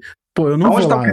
Eu quero que fale logo isso. Exatamente. Qual é o Pix? Qual é o QR Code? Então, tipo assim, eu não tenho coragem de ir lá. Isso vai me deixar nauseada, digamos assim. Mas, tipo assim, o que eu posso fazer para você continuar fazendo isso? Já que você, a mesma pessoa que fala assim, nossa, que importante, que potente, não sei o quê, tipo assim, como é que eu posso fazer aqui? Beleza, entendi. Que você quer botar as caras, que você quer fazer, que você acredita no que você está fazendo, que tem retorno, tem mudança de paradigma, tem um monte de coisa. Como é que eu posso fazer para... E não é nem para... De verdade, infelizmente, a gente ainda tá nessa fase de falar assim, não é nem para que você cresça, mas é tipo assim, para que você só continue fazendo o que você se dispôs. A gente queria ter, de fato, investimentos para que a gente crescesse, que as iniciativas se exponencializassem, que a coisa ganhasse de tamanho. Por mais que talvez, aí eu vou colocar o meu lado, se baixasse alguém aqui o patrocínio de 1 milhão, eu não ia saber o que eu fazer porque eu não tenho know-how para isso. Então eu ia ter que, aí sim ia ter que ter alguém que chegasse junto e falasse assim, cara, a gente precisa ver como é que a gente vai crescer isso aqui. A gente é tão ridículo, que eu acho que a palavra é ridículo, que a gente não sabe, talvez não saiba nem o que vai fazer se chegasse um aporte gigante, porque a gente fica aqui se planejando com, beleza, com isso aqui por mês eu consigo comprar esse material, esses livros, isso aqui. E se alguém chega assim, beleza, e aí? Vamos lá, Marcos. Como é que a gente vai botar isso aqui pra explodir? Aí tu, vou ter que parar pra ver.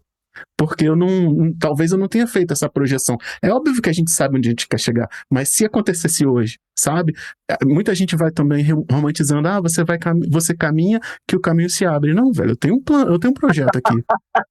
Essa é aquela Essa é que horrível. me mata, né? É. Essa é horrível. Isso é Eu quero horrível. esse tipo de preocupação. Eu quero falar assim, caraca, chegou uma parte gigantesca. Vou precisar de gente aqui pra gente fazer assim, o que eu preciso fazer pra minha iniciativa, e eu boto a gente aqui no mesmo lugar. O que eu preciso fazer pra minha iniciativa ser tão grande quanto ela na minha cabeça. E aí a gente fica assim, pô, o que me deixa chateado, assim, tanto quanto triste, é que quem tem recurso sabe exatamente como vai fazer. A gente tá tão apartado dessa realidade e tão no mundo dos sonhos que a gente fala assim, caraca, e agora? Se rolasse, se virasse, sabe? Se acontecesse, o que eu ia fazer? Não sei, vou precisar estudar, pagar alguém, vou me qualificar, e a gente fica nessa, entre se qualificar, produzir, garantir a produção, a manutenção, e você vai, vou procurar um negócio grátis aqui, um curso disso aqui, um curso aqui, você vê esse cara. Então, eu entendo o que você está falando e entendo muito bem esse local que você falou aí, das pessoas que estão ali, ficam encantadas, mas elas não conseguem se ver nessa estrutura. E o encantamento ele tem uma duração, né? Eu comparo muito com... Assim, eu não vi desenho quando criança. Uhum. Até porque na minha casa não tinha televisão. As televisões quebravam, eram televisões herdadas da casa onde minha mãe trabalhou. Uhum. Então, assim, a televisão era para ver novela ou ver o jornal quando eu entrava em casa. Eu sempre morei em Jardim num bairro de classe média baixa, mas ao mesmo tempo a gente... Né, e eu morava numa vila que muitas mulheres solteiras, né, solteiras não, ou sem a presença do homem. Eu nunca vi desenho, eu sempre fiquei na rua o tempo todo. E sempre me incomodou essa coisa, essa romantização que o desenho traz, né? Esses encantamentos que duram alguns minutos e eles acabam, né? Ou a hora da comida, quando o gato tá vendo aquela peça de pernil grande, mas ele vê durante um tempo, ele vai comer, não consegue comer. Ora, as novelas, quando traziam a comida na mesa, mas ninguém comia. E eles falaram assim, na minha casa não tem, né? Como que forma isso é pra gente, né? Sim. E essa romantização, ela se torna hoje, né, das pessoas acharem que assim, é muito bonito, né, o que você está fazendo. Sim. Eu ouço muitas pessoas falando que é muito bonito. Uma vez um adolescente falou para mim assim, vocês são pessoas muito boas, né, para mim, para Marilena. Marilena é gestora do projeto. Ele falou pra gente, a gente falou para ele, não, a gente não é nada bom. A gente está fazendo o nosso papel contra a sociedade. Sim. De estar aqui com vocês. Aí eles falaram, mas vocês não ganham nada? A gente falou, não, sim, ganha através dos doadores, das pessoas que contribuem com o projeto, né? A gente compra material, vem para cá, a gente tem uma carga horária. Mas por que vocês fazem isso? E aí essa postura, né? Porque a postura que essas crianças, esses adolescentes, no caso dos adolescentes lá, carregam é a postura da igreja. É a postura do catolicismo, né? De que assim, eu dou o alimento, mas te mantenho no mesmo lugar, né? Sim. E aí, esse movimento, né? Para eles é muito natural, né? Que assim, e a gente está lá batendo em umas teclas que eles nunca ouviram, de repente. Sim. Então aí tem esse lugar também do encantamento, e a pessoa mantém esse lugar do encantamento, que o encanto acaba em algum momento. Sim. Né? E aí eu sou o chato, né? Eu mando mensagem, eu falo com a pessoa, falo, aí, estamos aqui ainda, estamos fazendo trabalho, eu exponho muito trabalho no meu Instagram, Sim. E converso muito com as pessoas elas têm um encantamento inicial, mas eu não sei se é tudo isso. E aí eu fico, é isso mesmo que você falou, a gente fica trabalhando naquela medida, né? Com o dinheiro que o apoiador está fazendo, aí a gente participa de um edital, consegue alguma coisa, e aí a gente faz um sorteio de alguma coisa, uma parceria com alguma coisa, com alguém. Então, assim, é esse lugar que eu acho que a gente vai se fragilizando, né? Que a gente vai se fragilizando quanto pessoa mesmo. Sim. Né? Sim. E aí a gente fala assim, será que é isso mesmo? Sim. Que é cansativo.